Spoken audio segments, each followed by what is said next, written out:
Good morning and welcome to Friday's OTB AM. Owen, how are you getting on? Good, how are you? I'm alright, yeah, I'm not bad. We've got a bit of an eclectic show, it's fair enough to say, this morning. Yeah, eclectic is right. We're going to focus on sport, we're going to focus on fashion, we're going to focus on a lot of different things, is what I'm hearing. Tommy, the producer, just said, OK, the order is Vogue Williams, Barack Obama and Zion. Yeah, exactly. Is that roughly where we're at? That's exactly it. You've got the running order down to a T there. So and we have some sport coming later on as well, if you've tuned in for that. Vogue Williams was at our show last night in number 22 in Dublin, which was a preview of the Cheltenham Festival in association with Budmers. You can see it's been picked up here by the international media. The Daily Mail, we're all over it. It turns out on. This is, I'm sure most people are aware by now that the Daily Mail is one of the most read websites on the planet. Generally for sort of celebrity news. Yeah, like I think it's a first for Off the Ball that we've actually kind of been included in the showbiz pages, that people, an off the ball person, an off the ball presenter, as we can see here, this is from our Instagram. That did not make, Ger Gilroy's shirt did not make, I can reassure people, did not make the Daily Mail. Well, I was hoping that Ger would make it, because that would really have been a first, that for the first time ever an off the ball presenter on the red carpet would have actually made a website. Yeah. Until I remembered an evening with Rory McIlroy a couple of years ago. News Talks, an evening with Rory McIlroy after party. Unfortunately, we don't have the caption there. I would have loved to have known what they actually described you as. Awkward hand from Adrian Barry around the shoulder of Nathan Murphy. Nothing awkward about that. Or is it Nathan Murphy with unidentified fan? I'm not quite sure. So Nathan's got a bit of a Liam Gallagher look going on. I don't know really what's happening with me. I sort of, a pair of jeans and a pair of shoes and out you go. Like Vogue Williams got involved with Off the Ball because of pictures like this. You pushed the boat out, and you've created a new dynamic for Off the Ball. So congratulations on that, and it's a pleasure to be in your company. Classic sort of journalist blazer and jeans look. Well, it's still like the good distraction tactics from the leaning arm there. Basically, that's what we're all here for. And to be fair, anything next to the state of Nathan there is going to be reflected well upon. Well, it really is. Unfortunately, you actually kind of rocked the red carpet there. I was hoping for, when I went looking for that photo this morning, I was hoping for a bit more awkwardness. But really, actually, you're at home there. Did all right. You're at home. So is that the Vogue Williams segment done? Yes. So Barack Obama is next. Barack Obama's next. And the story that we're both really not on top of in the slightest, but paraphrasing Tommy, is that some guy met Barack Obama in a gym in a hotel somewhere. Yeah. Was it? That was a story that was told on the radio yesterday about identifying famous people. Right. I want to talk about Barack Obama in a sporting sense, but I think you've got another thing you want to talk about. I think Well, so this guy met Barack Obama in a hotel in a gym, and where was the gym, Tommy? Where was the hotel? In the US somewhere. And so the guy was like, well, it couldn't be Barack Obama, and I'm just going to carry on about my workout, and I'm not going to do anything more about it. And later that day, his mate texts him and says, you won't believe it, but Barack Obama's staying in the same hotel as you. And at that point, the penny drops, obviously, and he's like, oh, screw it. I missed my opportunity. I was up first thing this morning, went to the gym. Should have gone, he got his autograph, got a selfie with him. Damn it, I missed it. Sort of talks to some of the security people, and they're like, well, we can't confirm or deny whether Barack Obama is staying in this hotel, but go with your gut, dude. At which point he's like, oh, right, damn it, I've missed my opportunity now. Anyway, gets up the next morning, goes back to the gym. Who's in the gym, Owen? Is it Barack Obama? Barack Obama's in the gym. And I think he goes up to him at some point and says something along the lines of, hey, Barack, you did a stellar job with the Barack Obama Plaza in Moneygall. I presume a fine job was what he says, to actually give the full Irish sort of phrase to what they actually did, which got you thinking of your encounter with Angelina Jolie last year, of course. Rubbing shoulders with Nathan Murphy, rubbing shoulders with Angelina Jolie, much of a muchness. I was in a fruit and veg shop in Hong Kong, as one happens to be, and Angelina Jolie was in front of me in the queue, and I started to Google if she was on, the way you sort of Twitter search. Did you start Googling Angelina Jolie? No, I started to Twitter search to see if, if other people had seen sightings of Angelina Jolie, and that people would get selfies with her and would go, I just met Angelina Jolie. That would place her in Hong Kong, and at that point I'd be able to go, this is actually Angelina. I mean, I wouldn't have done anything about it, but it would have confirmed my suspicion. So it went on for about sort of 10 minutes, and long old queue. Angelina, the fruit and veg Angelina that was in front of me in the fruit and veg shop, had some like striking tattoos, and I was like, well, I'm sure Angelina Jolie must have some striking tattoos as well, and there was some in particular. So there was one, I think, that was on her leg that I needed to try and, that was the one that was going to corroborate that this was Angelina Jolie. So it took me about 10 minutes. and it wasn't her at all.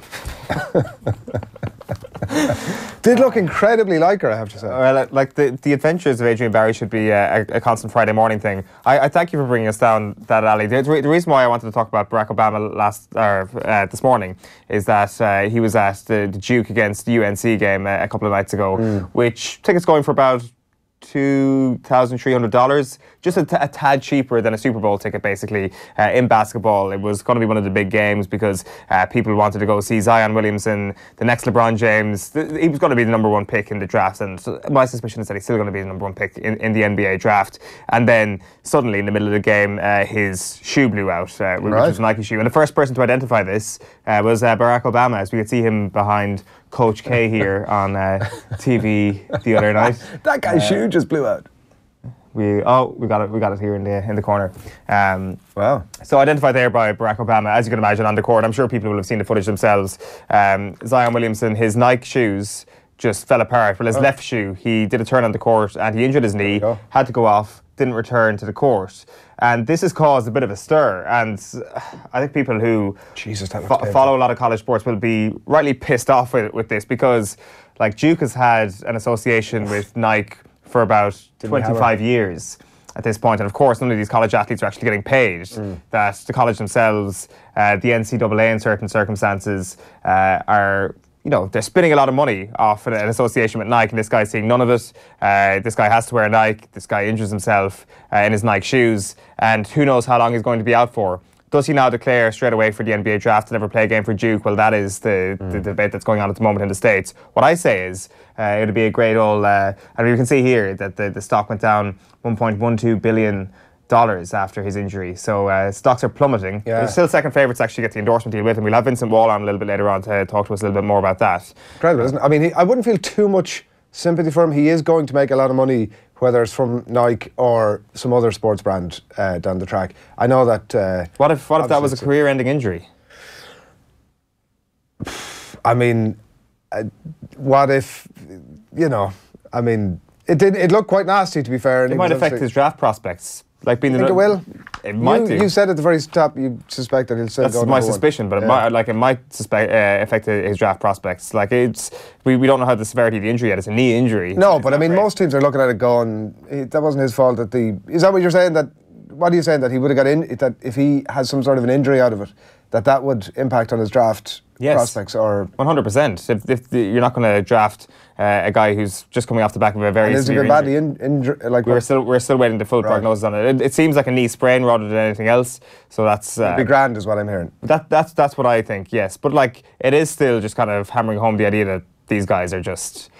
Like they're just tools to sort of entertain the masses. Like $2,300. The former president of the United States is watching. These guys are earning nothing. I think just pay college athletes over there, or you know, like if you got your entrepreneurial hat on right there. There could be some sort of opportunities for big European leagues over here to actually say to high school people, come over here and earn money for a couple of years and then declare for the NBA draft. Yeah, you can't really start paying college players though. Why? Well, because they're supposed to be there getting an education, and I mean, I don't know how dialed in ultimately professional sports people who are in college are dialed into their... Why is it okay to make money off them then? I guess that is probably a fair question, but maybe one doesn't exactly lead to the other one. I mean, it is a fair point that somebody somewhere, is what you're saying, is creaming this. Yeah, it's a humongous industry. Yeah. It's a gigantic industry, and so same for college football. Yeah, absolutely. No college athlete is allowed to get paid, and a lot of people are getting paid because of college athletics. Yeah, certainly in certain areas of the country, especially where Duke and UNC are based. So they're like, I don't know. It certainly sits very, very uneasily with me that a guy can get injured like that.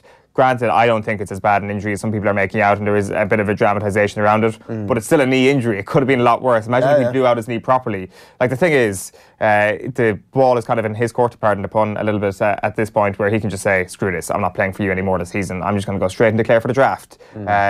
You and your Nike endorsement almost ended my chances of playing in the NBA, so I'm going to sit out the rest of the season and just declare for the NBA draft, which he's more than entitled to do. Also, there's probably a possibility of a court case here, I'd imagine. Can they sue Nike for... Who, him? Him, personally. Well, what I would do is I'd go to Adidas or one of the other, Reebok or whoever it is, and say, listen, lads, I'm open for business. And suddenly you've got your entire campaign built around this guy, and it already has written itself. Yeah, well, Adidas are actually currently favourites to get the endorsement deal with him when he goes to the NBA. It's a great opportunity for Adidas. There was like a curious promoted tweet that was doing the rounds yesterday that was just weirdly opportunistic, as in from Adidas, talking about their reliability. And I think they were saying that it's just a pure coincidence that ad happened to pop up yesterday. Sure, yeah. So Nike obviously have had a fairly opportunistic couple of months themselves with Colin Kaepernick, and wasn't there Raheem Sterling Nike had as well? Like they're the kings of opportunism, so I'd imagine Adidas will step in. Yeah, because I mean, I also think if I am Nike, I'm probably going to at some point jump in there myself and try and get that sorted out to get it back in my favour. But here's what's coming up. It's an unbelievable weekend of sport, by the way. Now that we're done with the fashion pages, we are going to get stuck into some of that very shortly for you. And coming up in just a few minutes, we're going to tell you what's happening to the back pages of the newspapers this morning. Phil Thompson is going to join us. It's such a big weekend in the Premier League title race, and Liverpool United obviously is going to be a huge focus for us this morning. Phil Thompson is going to join us on the line just after 8 o'clock. We're going to talk Dublin against Mayo. There may also be other action this weekend, but that is very much the main stop. Kerry looking for revenge against Galway as well. We're going to get Owen's thoughts on that. That's about 25 past 8. We will have the sports news. Darren Cleary will be with us after 8:30. And then at about 9:15, another humongous weekend in the world of rugby. And Ronan is going to join us on the line from Canterbury, and Alan Quinlan, a little closer to home as well, right here in studio, as we preview Ireland, Italy, and of course Wales, England as well at the weekend. So all of that to come. I don't know what you're most buzzing about this week to watch this weekend. It's very, very tough. Congress? Congress I'll be scrolling away on Twitter as Congress unfolds throughout the weekend. The excitement really is palpable in the studio this morning. Can Donegal finally get one over on the big bad boys of Dublin? Yeah. And that is the big question this weekend. Of course, there's some articles in I think Colin Keys saying today, not confident they'll get 60%. That's going to be the big scoreline this weekend, whether or not Donegal can get to 60% on kicking the dubs out of Croker. I mean, you laugh, but it could be the most significant thing. The newspapers, the Irish Daily Mail this morning, this is the hard copy version. We don't have any photographs of off the ball last night in it. This is Kiss of Life. Hudson-Odoi saves Sarri's skin for now. Chelsea beating Malmo in the Europa League last night, and a nice photograph there. Schmidt to shuffle deck for Rome trip. So some team news beginning to leak through. How accurate exactly it's going to be, we shall find out. But I mean, the main story there is that Jonathan Sexton and Conor Murray, it seems, are going to start this game against Italy at the weekend. Despite, I suppose, probably what most people would have felt, that actually it was an opportunity to bring in some of the fringe players, but Carberry, it turns out, has picked up a little bit of a knock and is going to sit it out. I'm not sure, does that make a difference, does it? The Carberry knock? I think it was always going to be Sexton and Murray this weekend. I think there was a strong argument who knows is the short answer to that, but yeah. I definitely think there was a strong argument too. I know he got 60 minutes against Scotland last time, but to get Carberry in there and give him game time in a way that Sexton, outside of the form between those two, between the halfbacks, and trying to fix that in a way that Sexton, I know he hasn't played a huge amount of rugby over the last while, but it's not as if he needs it, really, Johnny Sexton. I don't know, I think he does. I think Sexton and Murray need as much game time together as possible because they're out of form? Yeah, definitely. I think it's fair enough. I think there is. I'm not going to rule your argument entirely out of hand on, as I might sort of normally do. I have time for it. It's really a shocking system, actually. I don't know how to react to that. The Irish Times this morning, that's John Cooney on the front page there, getting a little bit of exercise in during the week, and he may well get his opportunity, albeit off the bench, on Sunday. Quinny is applying the laws of attraction to up his game, writes Gavin Comiskey here. This is about his pretty meteoric rise over the last few years, it has to be said. And Ronan, this was a stat that I was not aware of, to get long-awaited first start in Six Nations. It's his 68th cap and the first time he started a Six Nations match. That's incredible. Isn't it? It's as much a testament to Rory Best as anything else that he's been locked into that situation. So I actually missed that line as well. So Sean Cronin set to start, obviously. Is there potential shocks in the second row as well? Yeah. In terms of actually sticking with it. Like we saw Quinn Rue being put forward in the media this week, so there was always a suspicion that Quinn Rue was going to play a strong enough part this weekend. But his partner, alongside Alton Delan, it seems like James Ryan is going to be rested out for it. There's definitely a little bit of shuffling. Like the back line looks almost, this is the possible team that Jerry Thornley reports in the Irish Times this morning, and generally tends to be well sourced. The back line looks to be pretty strong, as it possibly could be, I think, barring Robbie Henshaw, and there's a little bit of uncertainty in that team news about Henshaw's role in this. Does he come back in? He's obviously on his way back from injury. The possible squad here doesn't include him at all, so that he's not in the 15, he's not in the 23, that it's Farrell and Aki in the centres, Earls and Stockdale obviously on the wings, and Carney retaining his place at fullback. So I think, to be fair, this is the week where the reporters will be least sure of the team. I think the first couple of weeks we got teams on the Thursday, and they were pretty much bang on. Maybe the 23 jersey was up for grabs, but this week it seems that people, and the reports actually do state that these are just probable teams, these are just possible teams, that the sources are usually good, but this week it's kind of a lot trickier to tell. Maybe Joe Schmidt has actually left it a lot later than he usually does to make a decision on the team. Well, I'm always amazed by the leaking of the team at some point during the week. Like, inevitably, you just knew coming in this morning some of the papers were going to have the most likely team, like some sort of source to inform their selection of the most likely team to play Italy at the weekend. For a camp that are so watertight in so many ways, I always find it phenomenal that there's somebody in there somewhere along the line who's leaking out the team. Yeah, it is. It's generally pretty accurate. It's mad, and exactly, and it's consistent. Like, there's nothing, like, whenever there's a consistent leak, you're like, well, I can actually see why this would happen when it comes to stories that are planted here and there. But when it comes to actually the leaking of team news, it's hard to actually know what is the benefit. There is none, really. It's like, what is the benefit to the Ireland camp for the Ireland team to appear? I would think that they don't want it leaked at all. Yeah. Like, that's exactly my astonishment in this entire thing, that, like, Joe Schmidt is obviously very keen on keeping camp and keeping everything within the camp, that I'm so surprised that there is obviously somebody in there somewhere along the line who's having a little bit of a quiet word. I don't presume it's Joe Schmidt, but I mean, I think aren't other rugby camps fairly similar in that regard? Like, you'd often pick up the Telegraph on a Thursday, and they'd have a strong suspicion of the England team quite early in the week as well. Maybe it's just kind of a wide enough thing within the sport. I don't know. I know, it's weird. I just find it weird. Yeah, it is. No more than that. It is only, but this week, as we say, the leaks perhaps, like, as I say, nobody's saying that this is definitely the team, but the leaks perhaps a little bit looser than they often are. The Irish Examiner this morning turning his back. John McHenry sees the logic in Rory McIlroy's Irish Open snub, is the lead story here in the Irish Examiner this morning. Thoughts of Ronan as well, mainly on the state of French rugby, a little bit in about the Ireland game as well. We will get Ronan's thoughts a little bit later in the show, but the news obviously that Rory McIlroy isn't going to play in the Irish Open, and I mean, I think Rory McIlroy really can do whatever the hell he wants when it comes to the Irish Open, because it's not as if he owes the thing anything. He obviously brought it back from the brink of death at one point over the last few years. I think it's fair enough. It's just what he wants to do. You're not going to get an argument out of me on this one. Myself and Maura Trassa were in here yesterday talking about it, and we were kind of on that same page as well, that it is fair enough. That I just think you get to a stage, what age is he now, 29 years old?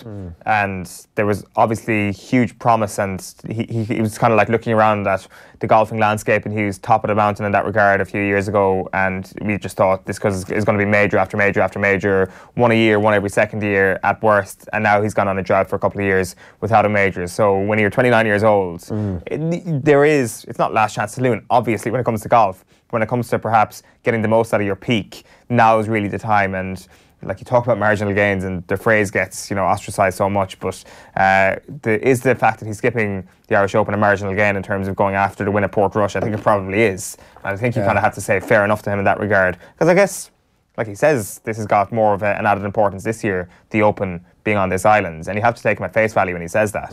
He'd love to win this year's Open more than any other Open. Yeah, it's fair enough. It's also written about in the back page of the Irish Independent this morning as well as McCarthy lift as Crowley eyes Ireland switch. Mick McCarthy, writes John Fallon here, may have lost Declan Rice, but Daniel Crowley has confirmed that he's coming the other way, and he's applying for a transfer from England to Ireland. Midfielder, and this is good news in a month of not great news. I mean, I don't know if this is a guy that necessarily the Irish Independent are definitely going big in it this morning.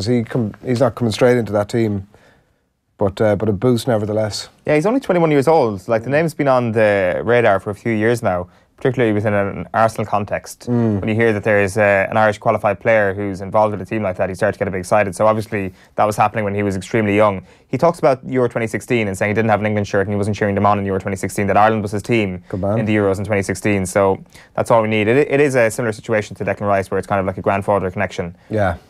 So it's Waterford, Cork, and I think there's one other county as well, which is the connection there through his family. Charlie Haughey, essentially, is what you're saying.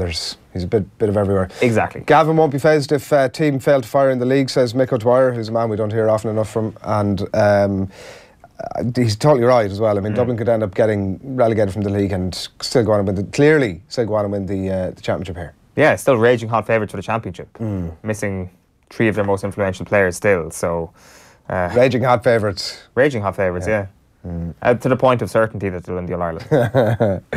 And Galway and Cork joined Donegal motion to reduce Dubs Croker clashes. This is the headline that you mentioned in relation to Congress upcoming. Sexton to get the nod for rare Rome outing, writes the Times Ireland edition here. Schmidt wants fly-off to get more game time. Rory riding the Mexican wave, he's going pretty well in Mexico, and some news that Darren's going to tell us a little bit more about later on. Breakdancing at the Olympics as well is another really interesting story that we'll probably talk a little bit more about later on, will we?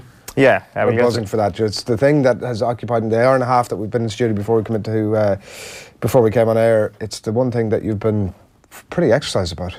Yeah, well, I wouldn't say I'm as exercised as squash fans out there. Squash once again getting snubbed for the Olympics. They're pissed. Squash fans are pissed. But they really are, and they have every right to be. Like, which would you rather watch at the Olympics, squash or breakdancing? It's got to be squash for me. Well, you know, the breakdancing fraternity out there this morning are going to be hot on your heels after that disgraceful comment. Back page of the Irish Daily Star is Swede for Sarri. Improved Blues take pressure off their boss with their Europa League win last night. The back page of the Mirror also deals with the theme of pressure, and it's about Liverpool. Pressure, we love it, roars Hendo. Cop stars relish heat of title battle. It's Manchester United against Liverpool at 2:05 this Sunday. You've also got pictures of Ross Barkley and Pierre-Emerick Aubameyang there as well, with Chelsea and Arsenal's wins in the Europa League last night. And it is Chelsea leading the way as well on the back of the Sun. Smoking, says the headline. Ross is on fire in Blues cruise. Reffing and blinding as well is the headline on the Celtic defeat. Brendan Rodgers is not happy with the ref as Valencia beat them 1-0 on the night at the Mestalla. Back page of the Racing Post is happy to be home. Hammers crying out to be back for victory over struggling Fulham. It's West Ham against Fulham tonight at 7:45. The back page of the Herald then is Hayes has his focus. Dub wants boys to knuckle down in league after Euro exit, and Dublin and Mayo battle selling close to 30,000. So it's a bit up from Dublin's last game at Croke Park. 30,000 expected to show up in quarters tomorrow evening. It is, and no less than you'd expect, really. Are you going to go to it? I'm not, no. Are you not there on some sort of a scouting mission for the... Absolutely not. Your Kerry... It's only the league. Cohorts. It's only the league. You're going to Tuam, are you, on Sunday? No, I'm not going to Tuam on Sunday, yeah. What? Yeah, I'm not going to be there, unfortunately. Is there some sort of a weird music festival? Remember this time last year? No, it's not a music festival. I'm not going to be around, no.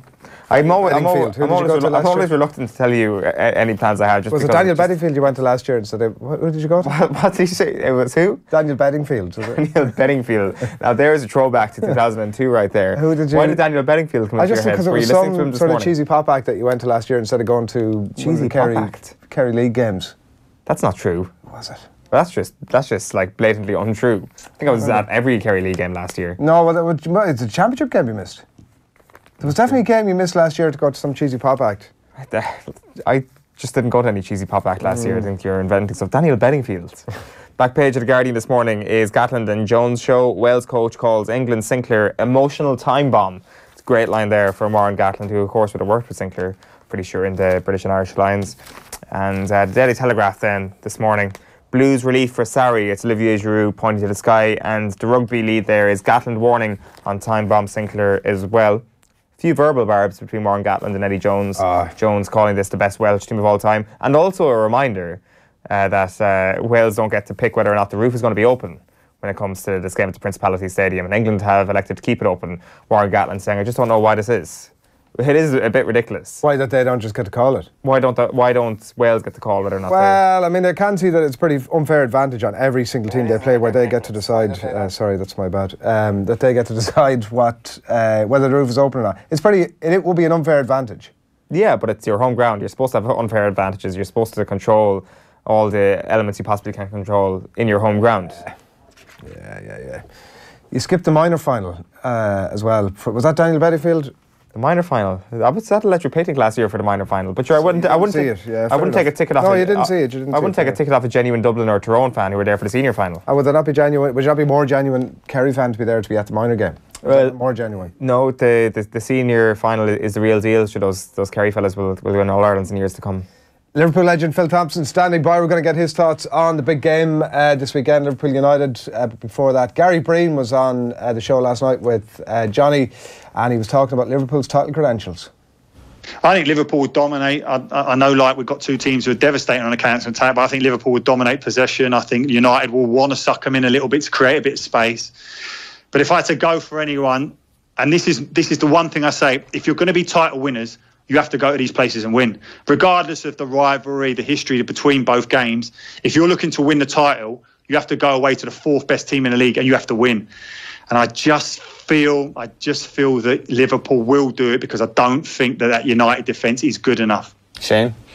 Yeah, I'd be of the same opinion. If I'd be leaning towards, I think there'll be goals. I definitely think there'll be goals. I think we're probably looking at if I had to go for one, I'd say 2-1 to Liverpool. Yeah. But who wins the title, Gary? Well, as Shane said there, it would be an unbelievable result if they do go and win there. The momentum they'll have, and I think they'll probably have a really strong end to the season, but City will still win the title. Phil Thompson, do you go with all of that? Oh, just can't stop laughing. I go along with the Liverpool winning at Old Trafford, and I certainly won't go along with them that Manchester City will win it. They said there'll be an unbelievable bounce if Liverpool win at Old Trafford on Sunday. And I think that will carry them to the title. I really do. A draw won't be a bad result for Liverpool at Old Trafford, but I think the win and what it will do for them and the lift that they will get going into I think there's only then Everton away, and I think it's Chelsea and Spurs at Anfield. So the fixtures are not too bad for Liverpool. But it's got the makings of a tremendous game. It didn't have that feel under Jose Mourinho. Yeah, or for a while, like, it does feel as if it's actually a rivalry now in a game on Sunday that means something in a way that it hasn't done for the last, a lot of years, really. Oh, absolutely. You're looking at it with Jose, there was a fear factor, wasn't there? I think he realised Liverpool were better than them. They've come through the Van Gaal era, the David Moyes era. Things weren't great. Liverpool were looking always the better team. And certainly under Jose, it was a bit of frightened football. It was typical Jose. And that's not what Manchester United were about. They wanted to compete. Yes, they still got good results, but it wasn't the type of football that it was. And I think what Ole has done since he's come back in there is nothing short of phenomenal. And they have, and I know we can always say that a lot of the fixtures were kind to him, but this Premier League, you've still got to go and win it. And what I've seen on Monday night at Chelsea, I thought was terrific. Yes, the second half was quite defensive, but the counter-attack, they were absolutely incredible. Yeah, it's funny you talk about Josie there, Phil. You may need to have a word with your Sky Sports colleague, Paul Merson, because he says Liverpool look tight and tense. They're playing a bit like Manchester United were playing under Jose. Liverpool are playing like that? Yeah. There's a lot of nerves, he says. Have you listened to Paul Merson? I've been working with him now for 10 years. It was absolutely gobbledygook. I'll have to have a word with him tomorrow when I see him. Listen, Merson can say that. No, we don't. Liverpool, as you can see, can only play in one way, and have done that for a long time. Yes, the defence has been better since Van Dijk has been in there, but you've seen them for the last couple of years. It is very much an offensive side, and it's certainly not a Jose Mourinho side by any means. It's high press. I can't remember Jose Mourinho ever doing that, even at Chelsea in his heyday. So there's Liverpool not got anything about a Jose Mourinho side ever. It's unlikely to be a repeated game, obviously, we saw in December, but I wondered which you sort of United team you would rather face, Phil, because I mean, like on the face of it, obviously, the Mourinho defensive outlook, or what we assume Solskjaer is going to bring to it on Sunday, which would be, as you say, that high press, more attacking game that actually, in some ways, might suit Liverpool. Yeah, listen, as I said about the Manchester United at Stamford Bridge on Monday night, it wasn't all sort of free-flowing. Yes, they had to defend a lot in the second half. Chelsea had a lot of possession, but even the defensive side of Manchester United looks a lot more sort of settled. I know who I'd rather be playing against, that Manchester United team that came to Anfield in December, because they were so short of confidence defensively, midfield, up front. It was a team which was so disconnected, it was untrue. But this side has belief, a bit more that they can. They're still not great defensively, but they are a lot better, and they look as though they want to sort of be together and defend together when they have to do. When they break as not just a 1 or 2, but in a 4 and 5. We were chatting to you a couple of weeks ago about sort of some Liverpool nerves that may have been, I guess, calmed in the meantime. But just in terms of some of the specifics, like Mo Salah, obviously, particularly 20 goals for the season, but he's 1 in 4. And I know his style can be sort of drifting in and out of games, Phil, at times. But are you concerned by that scoring record, or that he might be lacking in a bit of confidence at the minute? No, not really. I know people going on about the Leicester game and the West Ham game. It was looking a bit nervy. And then we literally, I don't know if you've seen the game, our last game at home at Bournemouth. In the Bournemouth game, the 3-0 game, there was some absolute sensational stuff, and Salah was absolutely brilliant there. And then he doesn't play too well against Bayern Munich. Now, if you watch the Munich game, what I seen was 2s and 3s ganging up around Mo Salah all the time, and he was finding it really difficult to find any space. That is maybe looking for an excuse for him, but there's nothing too much wrong with Mo Salah. There's next thing, like he'll score 2 or 3 goals and nobody will be even mentioning it. And I know people were picking up on him on his Bayern Munich game and saying that he hadn't played well. And there was a couple of players who didn't play well. The fullbacks didn't play well. But there was other areas which I thought were quite sensational, which were the ones which people complain about, which is like Wijnaldum, Henderson, and Keita. I thought Keita was absolutely fantastic. And his pace, whether he plays or not on Sunday, his pace in that central midfield could cause Matic and Herrera great problems. Yeah, I was at that Bournemouth game, and I felt, and very much the untrained eye compared to your own, that Salah particularly was very much in and out of it in the first half. Now he comes in at the very start of the second half and scores an unbelievable goal, obviously, and game is done and dusted.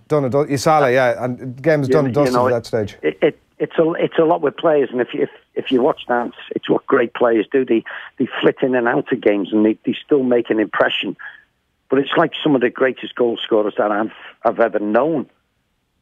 You don't see them for most of the game. And then they absolutely do something like a worldie, and you go, that's what these guys get paid the big money for, these strikers. And Salah's been like that. Even last season, there was times, particularly early in the season, after about 10 games, he missed more chances than he scored. So, that is the name of the game with him. And I think now, back then, he was playing Mo. Now he's superstar Mo. And everybody is looking, when he doesn't have a great game, they're looking to pick up on him.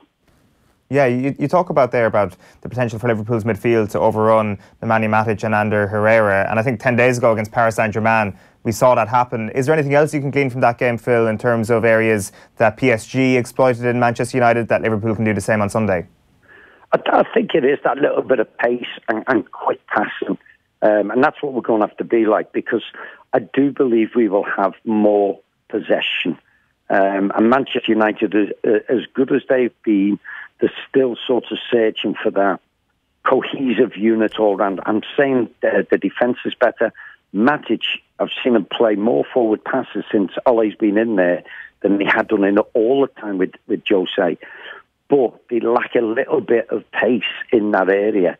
And I think anything around there, especially with Firmino dropping in that space, and he was sensational the other day, and that was with a virus. So I'm hoping he's still got the same form.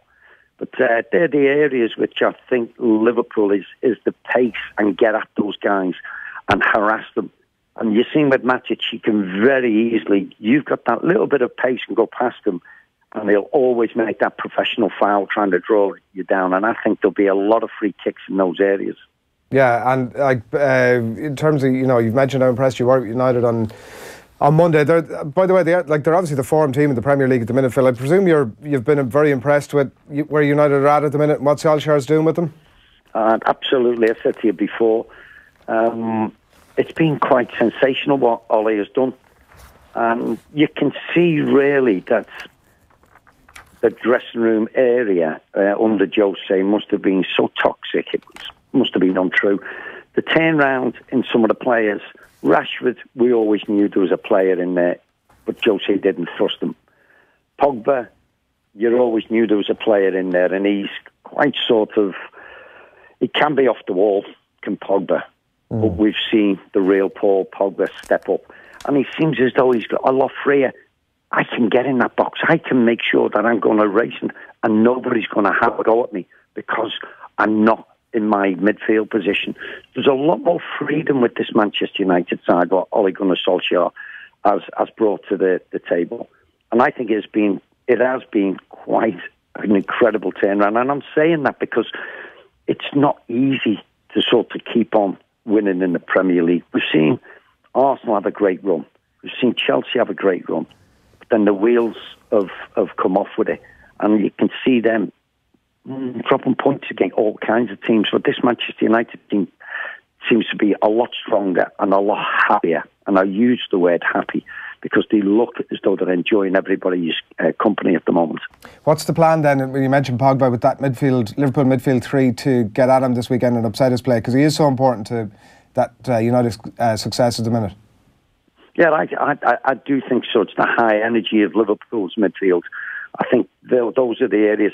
I think one of the big things is who defends better out of the two sides, because there's going to be a lot of, the atmosphere is going to be incredible, and the Man United crowd are going to push Man United in that first 20 minutes. I think that is the important time for Liverpool to come through that. I think Liverpool comes through that all right. Liverpool win the game convincingly, and I really think that. But it is going to be very, very testing. They're going to come at them. The defence is how they set up. But I do think that area in the middle there, who are the quicker players in the press. Listen, as good as I've said Pogba is, he doesn't like the players all snapping at his heels and getting round him. He does get very, very anxious about that. And I say with the likes of Matic and Herrera, Matic certainly is not the quickest. And we get at him and we can pinch the ball very high up. Like, I know the alternative is Manchester City, Phil, but you get the sense that United would love to stop Liverpool winning a first league title. Of course they would. Oh, my goodness. I think Evertonians are wanting Manchester United to beat us, to stop us from the title. And then we've got Everton coming up, and that's all. Evertonians, that's all they're looking forward to, is to stop Liverpool winning the title. So this is what Liverpool have to put up with. And there's been a lot of swell of that. People want Manchester City to win the league again. They don't want, and like last season it was, I'd love Liverpool to win the league. Oh, Liverpool are playing the best football. Now when there's a reality to it, that possibility of Liverpool Football Club winning the title again with a fantastic team is frightening a lot of supporters of other clubs. And they're thinking, we don't want this cycle again. We don't want to have that problem of Liverpool dominating again. And that's the fear factor why they don't want Liverpool Football Club to win the title. And so Manchester United fans will love it if they can stop Liverpool win the title. They quite love to have Manchester City, that's how bad it is, to win the title over Liverpool. But we're still there, and we're coming. And I think we win on Sunday, we will win the title. I have to say, I don't go with that at all, Phil. That I think most neutral supporters are actually quite happy. I mean, United aside, I'll grant you that, and City clearly who are actually in the title race. But I think most other people who are interested in football are interested in Liverpool actually winning the league now. I mean, your point might be valid next season. I think for now people are actually eager to see Liverpool get on and win it. There's been a swell of support for Manchester City since Liverpool have been, certainly since the turn of the year when we were certainly 7 points ahead or something, and there was a growing thing which was nervousness about Liverpool winning the title. And maybe they're not all neutrals, but I think there's a swell of neutrals which want Liverpool. I think that they are worried about that cycle happening because football is like that. Liverpool had it before, Manchester United had it. And I think if it was Manchester United or Liverpool, I think people would want Liverpool to win it. But not the same with Manchester City. There's quite a love affair with Manchester City. And Pep. What I'm saying, Phil, is I quite love the way they play, and I love Pep's manner and how he gets his teams to play, and I can understand that. I think it suits Liverpool to a degree that it's everybody's against us and we don't care sort of attitude. Absolutely, and I think that's why we should use that and say, let's go and do it. We know there's so many teams, particularly Manchester United fans and Everton fans, who are desperate for us not to do it. Let's go and do it. Let's go and show everybody how good we are and enjoy the pressure and enjoy this moment and to go and do it. And it has been the Holy Grail. And the people I think Sky Sports had a poll, the Champions League or the Premier League, what Liverpool fans, oh my goodness, I said 99%, I couldn't believe it. There was 58% at one time wanted us to win the Champions League. Oh my God, what Liverpool fans are they? The Premier League has been a holy grail for quite a while, and Manchester United fans probably can feel that as well when they went 26 years. And when you know and it's there and it's within your grasp, there's a chance. But if we do not get there this year, I am quite sure, because I said at the start of the season, Manchester City were my tip. And I said, but we will be closer. If we don't win it this year, we will definitely win it next year. But we're in such a position at the moment, I think come Sunday, we are victors. We will win the title. Phil, thanks a lot. My pleasure, guys. Thanks a lot. Speak soon. Phil Thompson there on the line from Liverpool ahead of that game at the weekend. I do definitely think there is an element of... I've not met one neutral fan who doesn't have an historic relationship, that's anti-Liverpool, that doesn't want Liverpool to win it. Really? Most neutral people want Liverpool to win the league. Really? Of course they do. It's like people who were happy to see Limerick win the hurling last year or Galway the year before, because it's a long time between drinks. And then what happens is, the minute they win it, the minute Galway win it, Limerick win it, or Liverpool potentially with the Premier League this season, once that minute arrives, then it's like, grand. That's your turn done now. I don't want to see you win it next year. Maybe. I disagree. I think that there is a lot of people who will get a lot of pleasure if Liverpool bottle this. They'll be very, very happy to see Liverpool bottle this, because it's nothing to do with the fact of the drought. And I accept that the Galway and Limerick thing, you're bang on, because they're counties where they weren't kind of knocking on the door for a while, or they haven't had a history where they've been so dominant for a period of time, or they haven't done great things in the recent past, like Liverpool have done in the Champions League. So there is sort of this aura around Liverpool that if they win the Premier League this season, it'll be the most special thing that ever happens in sport. Say if I was a Liverpool fan, I would probably be kind of walking around like a peacock at the moment saying, I am better at being a football fan than you because I support Liverpool Football Club. And that's what it's all about. Like the idea that... It's predicated on the United sign that they have, that every year ticks over and they sort of get out their banner and it's like the rolling ticker of the number of years that have gone past. Like, I'd say that banner alone drives Liverpool fans absolutely crazy. And that was the point about the whether they would want to win the Champions League or the Premier League. I have to say I totally agree with Phil. What Liverpool fan is wanting Liverpool to win the Champions League over the Premier League? Yeah, no, I agree with you on that one. But I definitely, and I think it's all about. I think that's what sport is all about. That your relationship with your team is that close that you actually get a sense of ego from what your team do. And I really think that Liverpool fans this season, probably rightfully, are feeling a little bit more special about themselves because they feel They legitimately feel that their football team is more special than your football team. Yeah. That they have that, but at the minute they have right. that superiority complex where the history, the atmosphere in Anfield, the mad genius of Jurgen Klopp is better than anything your football club can produce.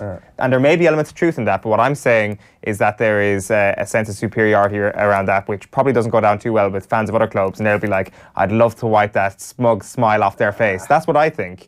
Like personally, I think if I was a Liverpool fan, I always kind of say I kind of wish I was a Liverpool fan sometimes because it'd be a good football team to support. But I'm not a Liverpool fan, so when I'm like, oh, you should really get to Anfield now, it's going to be the most special thing on earth. Like I'd rather be at Anfield this season than walking the moon and all that sort of thing. And I think that's probably going to wind a few people up. And I think Phil Thompson is right there that Manchester United fans would much rather see Manchester City win the league. Maybe not much rather. They'd rather see Manchester City win the league choice, than see Liverpool win the league. The recent success or otherwise notwithstanding, are Kerry fans the Liverpool equivalent? No, Mayo are. Oh, that's not a bad shout. Mayo definitely are. I think. But is that only to do with the? I'm not sure. No, it's Mayo and Liverpool are exactly the same in this case, where there will be a huge amount of people. How many All-Ireland titles in total have Mayo won? Okay, so let's just forget the historical success thing for a sec. I think in terms of people deriving happiness from the mending their drought, there will be a huge amount of people that will be delighted to see those two things happen. Yeah. But there will also be a huge amount of people who the very next day are going, screw you. No, the day before it might happen, say, I really hope they get hockeyed. I'm sure there's plenty of people who said before the games against Dublin over the last couple of years, I hope Mayo get hammered. Because they have this idea that it'll just be insufferable if they ever do win the thing. Mayo and Liverpool are exactly the same in this case. Tons of people want them to end the drought. Tons of people would love nothing more than to see their suffering go on. Mayo have only ever won 3 All-Irelands. I just said a second ago the historical context doesn't compute. Yeah, that's why my vote goes for Kerry. But, you know. They won an All-Ireland in 2014. It's not to do with the recent success, is my point, that actually just from the philosophical point of view of entitlement. No, Manchester United have the most league titles. Kerry have the most league titles. Liverpool have the second most. No, but a sense of entitlement. Sense of entitlement is something that lives a little bit in the ether. It's a little bit of cockiness, a little bit of arrogance was a word that you used a little bit earlier on. There is definitely... There's a big difference between arrogance and entitlement. Box stickers here from a Kerry point of view is what I'm saying. Are you saying that they're entitled? Like that's Liverpool fans would feel entitled. Liverpool fans can't understand why they haven't won the Premier League recently. Obviously, that comes from a sense of entitlement. And the same I would offer. No, I think that's arrogance rather than entitlement. I wouldn't say it's. Kerry is more arrogance than entitlement. Liverpool as well. I think. And so Kerry is more entitled than arrogant. No, more arrogant than entitled. Kerry people. Probably, yeah. Kieran Donaghy. I don't know why you brought it back to that again. Well, just because I think that there's a comparison. Okay, like it's clearly just in a kind of a conduit to wind me up, but fair enough. I mean, you have just admitted that Kerry people are arrogant. They have an arrogant approach to their sport. Well, like I think the way you're going on about here paints a certain arrogance about the way you go on. And is that the way you go on about it here? Is that paints a certain arrest about the way you go on? Is that a representation? Can we get a gift? Is that a representation of Westmeath people that everybody from Westmeath is arrogant? I mean, I dream of the day we could be entitled and arrogant. To be honest with you, you have some neck to even bring that point to the airwaves here. That I think that paints a certain arrogance about you. We must put this point to Kieran Donaghy next week when he's back in for his weekly slot on OTB AM, so we might just do that. He was in yesterday for the Shot Log, our new regular segment that you can find every Thursday right here on OTB AM. You can watch episode 2 back on our YouTube channel right now. Is there ever a time when a drinking ban can work? Absolutely. If you want to create a bit of unity and you have a real block of training and you want to keep everybody fit, of course there's a time for it, but I think, you know, we're obsessed with it, you know. I think you see all these videos. You see the Irish team in 2006, they beat Sweden and boys are eating pizza and drinking beers and the thing. You see the rugby players after a game will always post they have a few glasses of wine with their meal. And I think it actually, rather than letting fellas have a few pints after a game, it promotes this thing where we don't drink for 4 weeks. Then you win a game and you go drinking for 2 days. Or as when I started with Kerry, it could be 3 days. And then you've trained on Tuesday night and there's 4 fellas still in the pub somewhere because we've been locked up for 2 months. This is our chance. They won't see us. You know, there's not a game for another month. They'll get over it. There won't be a big deal.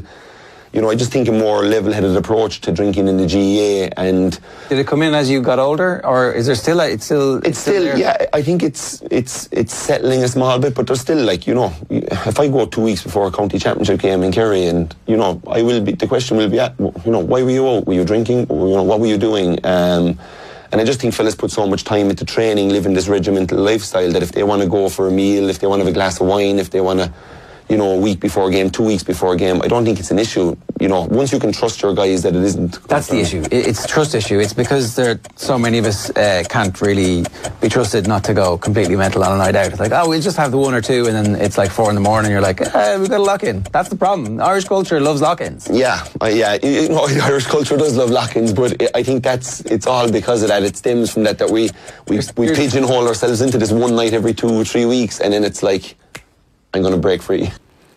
Yeah, that was Kieran Donaghy. Shot clock yesterday here and Off the Ball. You can check out the full thing up on the YouTube channel. And some of Pat McEnany on yesterday talking about potentially miking up refs. It got picked up across some of the newspapers this morning as well that this seems like a pretty good idea. So, yeah, you can check it out, the full piece up on YouTube. I can't see any downside, I have to say, to reffing up the mics in a way that just makes everything a little bit more transparent. Yeah, and like we could hear it obviously at the Aviva Stadium a couple of weeks ago as well, how quite often that can pick up a bit of chatter or, you know, just roars from certain teams. Would that actually perhaps lessen the tendency for verbals in GAA, I wonder? It's like, oh, I can't say anything here, we're quite close to that microphone. What'll happen, it'd take a few incidents for people to actually realise what's going on. Yeah, because I like... It's obviously this is kind of going down a tangent, but I think that's obviously still kind of an underlying poison still in the game of GAA, the idea of verbals and sledging and things like that. Well, the thing is that people say that, well, because they're amateur players, they're entitled to have their sledging and say some pretty obscene things, and then because they have to go to work the next morning, they shouldn't have to face those consequences. That's the ultimate argument. And maybe as well, like obviously that's not going to say about sledging, as I say, it is kind of a tangential point, but if you are actually communicating with a ref in a way that you know that is going to be live on the television or whatever, you're going to communicate it in a more respectful way, and perhaps you might communicate it in a more respectful way with your opponent, who knows. Darren, good morning to you. Good morning to you. The Mayo team is in, by the way. We do want to mention this, and there's 6 changes from James Horan here, and Colin Boyle is in, Donny Vaughan is in, Harrison is in, Brian Reap is back in, interestingly enough, but Rob Henley's selection in place of Clark in goal is maybe one of the most interesting ones. I know there's obviously a little bit of shuffling to be done here, and that this may not, you know, asterisks beside this team may not represent, in fact, the best Mayo 15 that may be available come summertime, but... Or the Mayo 15 that will actually start. Or the Mayo 15 that will actually... So has Horan got a history of a bit of jiggery-pokery? Every manager does a dummy team, don't they? So, yeah, but Reap back in, kind of interesting, obviously one of the hot prospects in the country at the minute. And Henley, I mean, I'm not going to say head-scratcher, but definitely a bit of a strange one. Yeah, like I think there was always signs that there was going to be a bit of rotation here before Horan actually determines who's actually his number 1 goalkeeper. Be interested to see how Kieran Tracy goes actually at wing forward there. We haven't seen a lot of him, and I think it's interesting how pretty much everyone goes in this one tomorrow night, because back in Croke Park against Dublin for the first time since that epic in 2017. So it's like 2 of the heavyweights going toe-to-toe. I think it's going to be another cracker, to be honest with you, tomorrow night. But ultimately, it's just one of those things where you're just watching, you're like, this is good right now, but you can't really read too much into what actually happens, much like a few weeks ago. Yeah, it only becomes a story if Dublin get relegated. Could happen. They lose this weekend. It's a real danger. I think Mayo will play with an awful lot of emotion. I think the game will mean an awful lot to them. Everyone sees it as a chance to lay down a marker against Dublin. They have this giant target on their back, and they are operating at a level that was far below what we've seen from them even in recent Alliance League campaigns. I'm not sure the logic behind the late start. They've never really started this late in the year, so they are a couple of weeks behind most other teams. I would fancy them to still be within a chance of winning. They have the improvements made from the Monaghan game right through to the game against Kerry and even beyond. It's chalk and cheese. They have got an awful lot better in recent weeks. It's not just even fitness-wise, they look a little bit more game intelligent. They've brought players back. The decision-making has improved an awful lot from where it was on that first night, that first day on Sunday against Monaghan a few weeks ago. But it would be hard to know where they are at this time of year. I think Owen made the point earlier, you don't read too much into it at this type of year. I think Mayo would read an awful lot more into Darren, beating the Dublin last than thing Dublin you need would to be read doing more is into to it. listen to anybody from Kerry when it comes to Yera-isms. Like, if the Dubs are going to start getting into Yera-isms, where please don't go down that route. Am I getting into Yera-isms? Yeah, it's only February, it's only the league. Don't need to get too carried away. It's the constant old... Well, at least it's taken Dublin people until 4 in a row to actually get into Yera territory. Currently on a 0 in a row. I'm happy enough to go Yera. One quick one for you. Who the most arrogant and entitled county in the country is? I can't say it, can I? You can say whatever you want. Sorry, Owen. It would historically be Kerry. What do you mean historically? Has that changed? Well, yeah, because I don't think you have anything to back up the arrogance anymore. Well, you can still have a sense of it. I mean, it's almost more arrogant. There was only one county, who's just pulled off a 5 in a row. But that doesn't mean they're arrogant and entitled, though. That's true. It just means they're winning. It's only minor. It's not arrogance, okay? It's just recognition of our own greatness. Cork, though. Cork would be right. I would 100% go with Cork. No question about it. We just don't hear too much from them at the minute because they're not winning anything. But there's a quiet arrogance and entitlement there that's ready to bubble over at any given opportunity. Probably the reason why they're such a successful sporting county. They are hugely successful, in fairness to them. Across so many different counties. I'm sure Roy Keane has that Cork arrogance, and that's helped him on his way in terms of keeping determined in an English dressing room. I'm sure all their sports people have that sense of arrogance. I think it's something you need to... I think you need to stop hitting the word arrogance with this negative brush that you two boys have. It's an inferiority complex more than an arrogance. It's a kind of they think that the world doesn't rate them as highly as they should be rated. It's we are going to prove you all wrong. That's an interesting take on it. I would have thought it was actually the opposite. A bit of insecurity is what you're saying. Yeah, I think so. I think it's... Same he all write us off. Wait till we show you how good we are. What's your take on if Mayo won in All Ireland? Will you smile or not? No, I won't smile. See, that's my point, Adrian. No, but he won't smile because he wants Dublin to win it, whereas, that's not really fair. I think as a singular thing. I wouldn't mind a different county winning that wasn't Dublin. I couldn't begrudge every county in the country. But I probably wouldn't want Mayo to win. So who, if it's not Dublin? If it was one of the non-traditional strong teams that win All Ireland. No, but it has to be either Kerry, Mayo, you know yourself. Why does it have to be? Why can't Galway make a breakthrough? They made it to an All Ireland semi-final last year. Why can't they get to a final? Well, that's kind of my point. It's I think you can select a huge host of counties, and just because Mayo has the longest drought of the division, not all the Division 1 teams, but a lot of the Division 1 teams, they suddenly there's this thing that people will be most happy to see them win. Of course they would, though. Of course they would. Right, we've agreed that Cork are the most entitled and just ahead of Kerry. What are you going to kick us off with, Darren? Sean Cronin set to be included in the starting 15 when Joe Schmidt names his Ireland team a little bit later today to face Italy in Sunday's Six Nations clash. Jack Carty couldn't make his test debut. The Connacht man is set to be included on the bench. It appears unlikely that Joey Carberry will get a start at 10, with reports suggesting he's picked up a knock in training this week. Johnny Sexton will continue at out half with Carty there as cover. Peter O'Mahony is set to captain the side with Sean O'Brien and Geordie Murphy likely to start. O'Brien could be playing in his final Six Nations campaign. The Tullow Tank joins London Irish next season, and he hasn't given up hope of playing for Ireland beyond that. If I'm fit and well, and I think I can add value to this group even after I leave Leinster, I'd hope to be selected. But again, that's so long away, and it's probably a decision that the coaches and whoever is in charge at the time will have to make. But there's always hope there. I think that regardless of where you are, you're still in with a shout if you're playing well enough. Now, Shamrock Rovers hope to make it back-to-back wins in the SSE Airtricity League later. They face a Derry side who opened their season by taking 3 points. Liam Buckley, Sligo Rovers, take on his former side, St. Pat's. There's a derby at Belfield where UCD host Bows. Champions Dundalk hope to get a win at the second attempt after a draw in their opening match. They make the trip to Finn Harps. Shelbourne start their promotion campaign, they hope, in the First Division against Galway away tonight. Elsewhere, Cabinteely are up against Bray Wanderers from 7:45. Drogheda play Cove Ramblers. Athlone Town take on Wexford, and it's Limerick meeting Longford Town. Chelsea and Arsenal are both through to the last 16 of the Europa League. Mauricio Sarri's side beat Malmo 3-0 at Stamford Bridge to progress 5-1 on aggregate. Arsenal overturned a first leg defeat at the hands of Bate Borisov. They lost 1-0, but a 3-0 victory gave them a 3-1 aggregate win last night. Celtic have bowed out of the competition after a 1-0 defeat in Valencia saw them lose 3-0 on aggregate. Rangers say they will do everything possible to stamp out the type of abuse aimed at Kilmarnock boss Steve Clarke during Wednesday's Scottish Cup tie.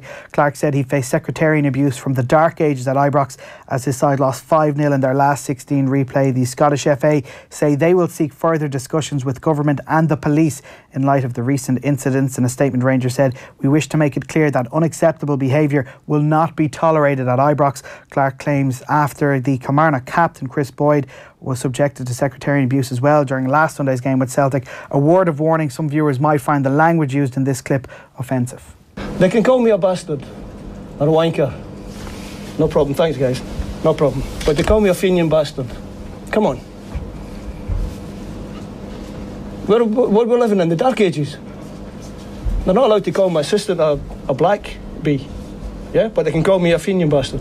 That's correct? Is that correct? What are we doing in Scotland? You know, I wake up every morning and I thank Chelsea for coming and taking me away from the west of Scotland, because my children don't understand this. They don't have anything to do with this. My children have nothing to do with it. They don't understand. So thankfully, when I go down there, my children, my grandchildren, they don't need to worry about this. So, fantastic to be back in Scotland. Jeez, it's powerful, isn't it? Quite hard to listen to, isn't it? Very emotional. Obviously, this is the worst part. Is it's something that it seems to have endured over a long time. Yeah, it's. I mean, it's grim in so many ways, and it's the thing that he's been obviously away from there for a while, and probably a lot of people. I mean, Neil Leonard has obviously spoken at length about this exact thing. Who have spent a lot of time in Scotland. You almost become to a degree institutionalised, and it becomes like wallpaper at a certain point. But he's been away. He's come back, and he's hearing it, and now he's saying this is unacceptable, and he's absolutely spot on. Yeah, fair play to him. I'd like to know exactly how that's kind of transformed over the last few years, whether or not those kind of chants are actually getting worse over the past couple of years with everything that's going on. Like, I'd be quite interested to hear that, and fair play to Steve Clarke for coming out and actually saying that, and put so well as well. Yeah. Thank you to Chelsea for taking me out of this country, kind of depicting it as what is quite often a horrible place, and I'm sure from his perspective it's just a terrible experience, and the more this sort of stuff is highlighted, the better. The thing is, I'm sure those people who are actually calling him that aren't really listening to that. They perhaps even feel more empowered by this. The hardest part for me to listen to as well is the fact that he seemed to, have some degree, got used to it himself. He knew this was a problem. He knew this was something he was likely to face. But the part that breaks his heart, obviously, is what it does to his kids, and the fact they can't get their head around why there is so much hate and bigotry still in 2019. It's hard to listen to. It's hard to get your head around that that's something that he's had to endure for. I mean, before he left for Chelsea, that was something that he had to endure. It's shocking, and hopefully something like that powerful message might be something that will bring forth the sea change, or even a way where zero tolerance is taken towards it, because he made the point that it's not treated or taken as seriously as racism. Why not? It's as bad. Absolutely. Now, the disrespect shown by GAA players towards the national anthem is to be raised at a meeting of the GAA's Ard Corla this weekend. The Westmeath Examiner report that a delegate from Castle Pollard Hurling Club has highlighted the issue at a meeting of the county committee this week. Mick Mackin is very unhappy with what he labelled as the unbelievable disrespect shown by players who don't remove their helmets during Hour on Aveen. He also feels it's not right to walk away before the song finishes playing. Westmeath County Board PRO Donny Malone told Shannonside Radio they're going to raise the matter at national level. They want the GAA to do more to ensure that respect is paid to the anthem. What a lot of absolute grade A guff. You're not having it, you don't think? It's nonsense. Occupy your time with something that matters. Who cares? Put your helmet on, take it off, show respect, whatever. Whatever. Like, who cares? There's also a long tradition of the GAA of people clapping and roaring right in the middle of the anthem. Who cares? Like, is there nothing else? Like, Jesus Christ, particularly in Westmeath, we have other things to be concerning ourselves about the state of our county sports than worrying about this bullshit. Jesus. Some people get very irked by the fact that people put their arms around one another for the national anthem as well. And people want to get back to the old traditional value of, you know, you go down and you find a fella you're marking and you sing the national anthem louder than him. Yeah, but like also we're not living in America. There's no militarization of, maybe we're getting there, of these national days or the national day out or whatever when it comes to the All-Ireland or to significant GAA matches. Like, who cares? Let's not go down this road where we have to be staring at you.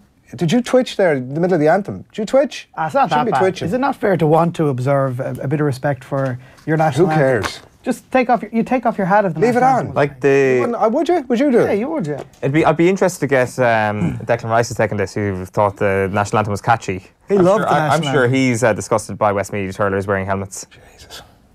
Rory McIlroy leads the way after day one of the WGC Mexico Championship. The Ulsterman carded an 8-under par opening round of 63. That's left him one shot clear of Dustin Johnson, and McIlroy very pleased with his opening day's work. It felt pretty stress-free. I wouldn't say it was easy. I mean, I had a lot of good golf shots, but yeah, I left myself, a lot of tap-ins for birdies, and had a nice eagle on the first hole as well, our 10th hole of the day. So, yeah, I mean, they were, as 63s go. I shot 63 at Riviera last week, but this felt probably a little more stress-free. I'm managing my game well. I love where my attitude's at. My attitude on the golf course is fantastic, and my putting is good. I've seen some really good signs with my putting over the last few weeks. I had 3 really good putting rounds at Riviera the last 3 days, carried it into here. So if I'm excited about anything with my game, it's my putting and my attitude have been probably the best they've been in a long time. I love where my attitude is at is a phrase I'm going to repeat to myself on a daily basis to make myself feel better about life. That's Rory McIlroy. Darren, thanks a million. Well, I think laughing at a fella for his post-match comments is a bad attitude. Darren, thanks for coming in. Yeah, it's a bad attitude, Adrian. Got to work on where your attitude's at. It's all about the Ireland-Italy game this weekend in Rome on Sunday. We're going to talk to Ronan and to Alan Quinlan in just a moment's time. The 15 for the game, obviously not revealed just yet. It'll be out this afternoon, but there is news in the papers this morning that reports that Johnny Sexton and Conor Murray will be our half-back pairing. Keith Wood was on Wednesday Night Rugby this week, and here he is on whether or not Johnny Sexton should change his ways. What we're trying to do is have a discussion over what puts us in the best position possible come World Cup time, which we know is the exact same thought process that Joe Schmidt's having, with more information than we're having, right? So, and he has set out his stall of what he likes and who he likes and how they like to play. I think ultimately he'd like Joey Carberry to have a little bit more of the control that Johnny has, but still keep that bit of a spark or the ability to accelerate onto a ball, and which we don't see as much of from Johnny anymore. And that's fine and right, by the way. And when we're talking about changing to not give that pass, I want him to give that pass and get creamed at it, and we win a World Cup on the back of it. We score in the last couple of minutes and he goes off then. I think that's an acceptable time to get hurt and go off. But I can tell you, every player that goes past 30, and I didn't play for, I played for 2 years past 30. I retired, just shy of my 32nd birthday. You change your game because you change so that you can be more effective. And it's funny how people would say it's self-preservation and all that. It's not. It's about effectiveness on the field. If you're a better team with you on the field, you want to stay on the field, you want to do more, you want to do different types of things, you want to bide your time when you need to, you want your game moments to be magic, to lead to scores, to lead to huge changes in a game. Johnny Sexton does that all the time. There's no criticism of that fact because he just does it all the time. The problem is when he does it, he often gets battered and goes off the field. I still want him on the field. So whatever it's not even a mindset change, whatever the structural change for how he goes about the game to keep him on the field for 75 minutes, I'd rather that than 25. That's all I'm saying. You can check out that full piece up on our YouTube channel. Alan Quinlan, good morning to you. Good morning, Adrian. Ronan is on the line as well. We'll pick up that point, lads, to begin with, if we can. Ronan, will come to you on it first, just about the opportunity for Johnny Sexton to, as Keith puts it, to change his game to protect himself. Yeah, I suppose from Johnny's point of view, or from a number 10's point of view, it just doesn't come into the equation, Adrian. I think, he got a bad shot against Scotland, but you look at some of the clips, which an awful lot of the backs are getting hit in throughout Six Nations, our club rugby. A lot of fellas are getting belted. So you know, this was a great power play they played. He took the ball to the line, and the Scottish prop followed through and buried Johnny. But that happens at rugby. I don't think he's getting special treatment. I don't think I don't think he's been targeted more frequently than he has been in the last 6-8 years. So in that regard, I think it's business as usual as far as I'm concerned. I don't really get what the big drama is about. Yeah, I think the point that he's making, to try and paraphrase him correctly, is not so much that he's getting any special treatment, but more almost that he needs to manage himself. So, like, to use that example of the Stockdale trial. Woody is basically saying that he wants Johnny to be effective and efficient, and of course he does, and you do change your game, but like, sometimes 33 sounds old, but then when you're the guy in that body, I can remember as 34, you're quite a competitive animal as well. You don't think that you have to play off the line or anything like that. So, you know what I mean? It's not as if this guy has shaky bones or anything. It doesn't operate like that. At 33, you're in serious good nick. So, you know what I mean? There is probably an argument on what we've seen in 2019 that maybe his speed is down, but the only place you can really prove that is in the gym. And when you get speed tested, but like athletes with the training and with the rehab and with the, I suppose, performance directors out there these days, fellas can easily improve to 35 years of age in strength and in speed. It's proven fact. Yeah, and he can't be seen, Quinny, almost to be taking a step back. From his own point of view, he can't be seen to be thinking, I'm going to get rid of this ball a second earlier to protect myself. From his own... Yeah, but I think the older he's got, he's obviously his game has improved, and that's what he wants to do. He's a real competitive player, and he's a physical player, and he likes that, and he wants to challenge people and run with the ball himself.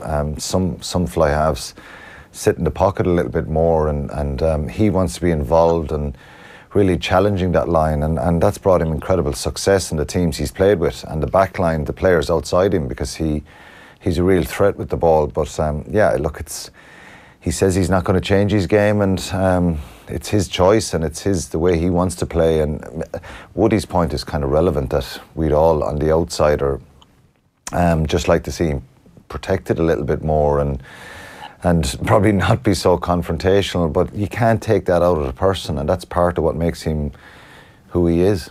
Some Carberry injured, obviously. Ronan, or certainly is the word from some sort of an injury this week, and so he doesn't start, and it's Sexton and Murray. How important is it to that partnership? Say that again, sorry, Adrian. Carberry, it seems, is injured. That certainly the reports today that Carberry has picked up some sort of a knock in training, so whether he was going to start or not, it seems from the reports anyway, it was never really in question. But how important for you that Murray and Sexton start this weekend, a partnership that hasn't always hummed like we've seen it in the past? Yeah, that's interesting. I wasn't aware that Joey Carberry got injured. That's a pity now, because he's obviously putting heat on Johnny, and I think genuine heat on him, and that will make the team better, because the more fellas you have breathing down your neck, the better you play. I'm convinced of that. So, would you have started Carberry this weekend? Sorry to cut across. If he was fit. That's a good question. I was kind of humming and hawing in my head which way I'd go on that, but I think if I was in Irish camp and I was Johnny, I would be like a dog if I didn't start, because you haven't played much minutes this Six Nations campaign, and actually in 2019. So it doesn't matter what your name is, you still need to be putting performances in, and Johnny would be keen to find kind of his rhythm again, and I think it is a good opportunity in terms of the key ingredient at this level too is confidence, and no matter who you are, you can lose that at certain stages of your career. I'm not saying Johnny has lost it, for people that might be suggesting that, but what I am saying is that it is really important that I think Ireland are the aggressors on Sunday, and they actually take this game by the scruff of the neck, and they add the rhythms of the game, as opposed to Italy at home, and it could be a bit fraught for 60 minutes. I wouldn't think that would be the mindset of the Irish team this week. Yeah, and a lot written obviously about, the partnership and about Murray specifically and the form that he's in. And what's your assessment of that entire thing? Do you read it like everybody else? Because like the out of form thing is such a catch-all phrase that I'm sure for people on the inside it's not as clear cut as that. But what's your assessment of Murray and where he's at? Yeah, well, I think Conor isn't hopping off the ground for me for, I suppose, a long period of time. He was playing the best rugby any scrum half in the world was, and I genuinely felt that you sometimes, world class is thrown around, but Conor Murray is world class. At the minute, his form probably isn't world class. He's off that, but I think what you probably don't, or you just give the guys that are like him the benefit of the doubt that they will find form. You know what I mean? I don't think the solution with someone like Conor is having a look at what are the other options there to see. We know he's the best option there. That is without a shadow of a doubt. So what is missing? Is it his kind of skills are letting him down?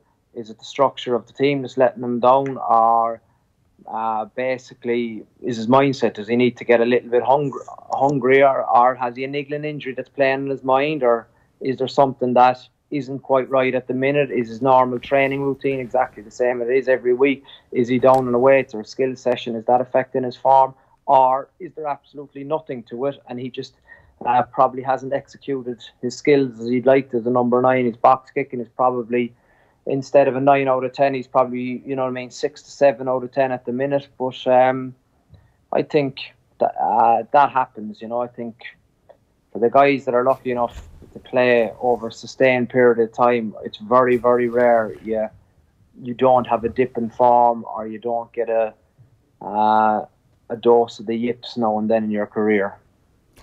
Gordon Darcy was saying this week, Ronan, that in Michael Cheika's last season, they went after perfection quite a bit, that they'd been quite successful the season before that, and instead of just kind of resting on their laurels, they obviously tried to make another step up, and that quest to perfection can sometimes have pitfalls, that you're not really in a flow state anymore. Is there anything to that? Is there anything we can read into that with this Ireland team so far, or is it just a sense that there's a bit of rustiness in the half-back positions in particular? I don't know. It's a good question, but I think this team has been more successful than other Irish teams. So these are kind of the guys setting the pace now. So, stuff that Darce did with Leinster is probably incomparable to probably playing at the test level, when these guys have been on longer runs than that Leinster team were on. So I think it's very important you're comparing like with like, or making an accurate description of what has gone on. But I think, I can see the point about flow and rhythm and, paralysis by analysis and looking for perfection. We know that doesn't exist in rugby, but I think, especially the two halfbacks, I would think they're smart enough to realise the little tweaks they need to make in their own game for the quest for more consistent or more competent performances on an ongoing basis. With obviously some of the players that have been rested, Rory Best obviously is probably one of the main ones that needs a bit of a break, and according to the reports, it's Sean Cronin who comes in his place. I was astonished, I couldn't believe it, to read it again, that this is going to be his first, after 68 caps, his first Six Nations start. I know, it's unbelievable. Isn't it? It's incredible to think, he's been involved with the team for years now and hasn't got those opportunities, and a lot of times there's been people question that. Incredible, sometimes being such a good impact player off the bench, and for one reason or another hasn't got those opportunities with Ireland. But what's your take on why that is? Sometimes the line-out thrown hasn't been perfect, and there's been a lack of confidence maybe in the coaches in the national setup as opposed to Leinster. Rory Best has been very consistent and very good for a number of years now, so it's been hard to kind of knock him off that top perch. Yeah, sorry, Quinny, I come in. I think that's the key point, isn't it? I think, Adrian, for the balance of the squad, it's a really simple one. Like, Cronin is incredible impact from the bench. Bestie just doesn't get injured, and he's incredibly durable, and he's has a big engine as well on him, and he's probably leadership role has always been very impressive. So it is, it's very interesting, your statistic though, his first start, if it is to be. But there has been other hooker starts in terms of not Rory Best. You know, you have Niall Scannell, wasn't it, who was the guy in was it in Italy 2 years ago? Or sorry, in France he came in at late notice, wasn't he, for Rory Best? Yeah. Well, I mean, I do wonder if this election confirms Cronin almost as number 2, and you know. Yeah, well, look, it's hard to know. I think Niall Scannell will certainly be in the mix. James Tracy and the Ulster hooker, he's going to kill me. The other, number 2. Jeez, come to us in a minute. We're all gone blank on that one. He'll kill us. What was the question? We're just debating other options. Drawn a blank on who the replacement Ulster hooker is. We'll come back to it in a second. But the capacity to, so that Irish front row, the normal Irish front row, and its capacity. Herring. Rob Herring. We can rely on the out half to Rob Herring is going to kill us. We need a fly half in New Zealand to remind us about. He's a great player, and he did really well in Australia as well with Scannell. That Irish front row's capacity to churn out quick ball right from the scrum has been a feature. So, like, how impacted are we by those tweaks? Is because, like, you're sort of alluding to the fact that Cronin's strengths are not necessarily those technical. You know, he's probably one of the best hookers in the loose, but you know, his capacity to hook, I suppose. You see, he's suffered because he's been such an impact player and such a dynamic player around the field that sometimes, you know, people have focused on maybe some of the weaknesses a little bit more and used him as a stick. But like, you can see his performances for Leinster have been phenomenal, scrummaging wise and line out wise. So sometimes a little bit unfair you get that tag of an impact player, and he's had that tag with Ireland. I think it's quite obvious, in fact, that, like, from a selector's point of view or a management point of view, like, Rory Best is the captain, so, like, you know what I mean, it's very hard to, from a practical point of view, to bring him in to start ahead of your captain, like, because there aren't that many test matches every year. I understand the rotation and giving him a go, but, like, it's pretty simple when you look at it from that point of view, that Rory Best is the captain, so he starts. Just we're a bit screwed if he gets injured, right, is the point that, like you talk about... no, I wouldn't think so. I think it's actually a position of strength. I think there is, you know what I mean, I think, contrary to what you might think, I think it's people that have been given an opportunity there, they've been good. So I think Scannell has been impressive in his all-round game. And as Quinny said, like, Sean Cronin for Leinster is a very, very impressive full package hooker. Back row, if the team is to be believed, Jordy Murphy comes in place of Jack Conan and must be pretty peeved. I mean, unless he's picked up some sort of an injury. Yeah, and this is the problem with the game being Sunday. We don't have a team. It's speculation, and if I was Jack Conan and I wasn't injured, I'd be very disappointed. But Jordy Murphy, on the other hand, then you're giving him an opportunity, and you're kind of looking at that depth chart again. But there's not going to be that many opportunities between here and those World Cup warm-up games. So it'll be interesting to see that. Sean O'Brien again. I think Sean obviously needs games, and it'd be great to see him kind of have a few Bullock-and runs around the field against Italy on Sunday, and that'll kind of stand him in good stead going into the last kind of block of games. And Josh van der Fleer, you could say, is unlucky as well, you know what I mean, from where he was probably... So what potentially is the back row? It looks like Peter O'Mahony, Jordy Murphy and Sean O'Brien. That's the speculation from the papers, but we'll wait and see. Look, on the Peter O'Mahony, because you mentioned the leadership thing a bit earlier, Ronan, the Peter O'Mahony question. So if this is the team and he captains them, I'm interested to get both your opinions on a player who obviously is quite prone to have the engine overheat at times in that captaincy role. Both your takes on that? Alan, start. The engine overheat. Well, I've been prone to have my own engine overheat at times over the years, but... your diesel engine. Diesel engine, yeah. You were more of a petrol man. But look, I tell you, he's... he plays right on the line, Peter, and he has that emotion, but he's... I think he's learned to cope and adapt as the years have gone on. He's grown into that captaincy role at Munster and is a really important leader in the team. So, but if he's losing the plot, as he can do, right? He's done it in this Six Nations, and he's up in the referee's grill in a way that he shouldn't be, and he's getting involved with players. Like, there's any amount of clips of him using choice language. When did he lose the plot, Adrian? He had a bit of a pop off, was it Sinclair in the England game? But that's exactly what you want him to do. As captain, though. Yeah. Are you suggesting Johnny Sexton should be captain?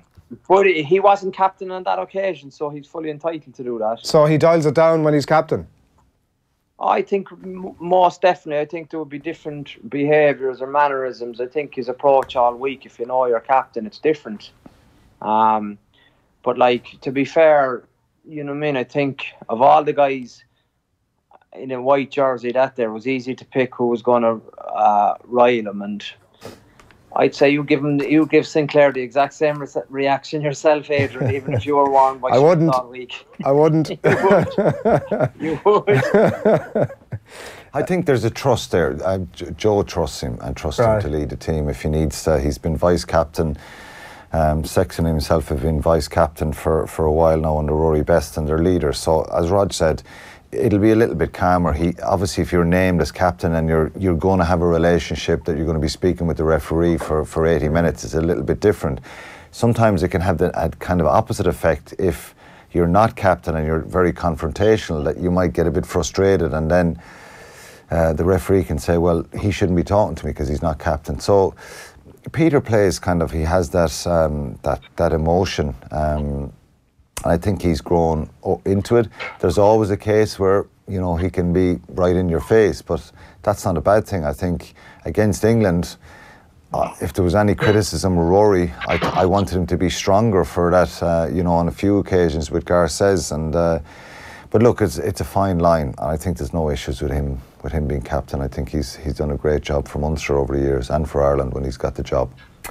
We're all expecting that we get back to some sort, like, it's a perfect game in a lot of ways for Ireland. Pre-says out to get back to some of those changes notwithstanding, get back to the form that we spoke about, sort of the half-back partnership humming a bit earlier on, to get back humming this weekend. I'm trying to figure this out myself. What's a good result? Because my experience of Italy is you beat them really well, people say it's only Italy, and you struggle against them, and then there's a big reaction to it. And I'd be interested to know what you think of that, Rog. Come 5 o'clock on Sunday evening, what would you be pleased with if you were playing on the team coming out of the Stadio Olimpica on Sunday evening? What would be your ideal scenario, given that everyone thinks we're going to win, which you've got to be careful with, but the Ireland win, what's the perfect scenario leaving the stadium? I think, for me, what I'd like to see, obviously, would be a high-tempo, really positive body language game. What do I mean by that? I mean kind of Ireland being the aggressors, taking the initiative and going after them. Like, so, you know, I mean, if Italy kick long or Italy kick go, you try and run them off their feet, essentially. Just play that game where we're retaining ball and you're actually... you know what I mean? I think obviously the game will be structured and there'll be a massive focus on the ruck, but can we play the ball out of the tackle a little bit more and essentially scoring tries by putting them through phases? You know, it's not so long ago that this game in the States, I was present at that game, and it was such a mismatch, and it was incredible when we saw, I suppose, the birth of Jordan Larmour. You were on the old freebie out there. I was trying to concentrate, but just stop.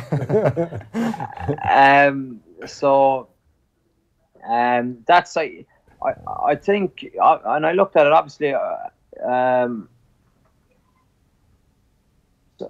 Ireland lost to Italy in 2013,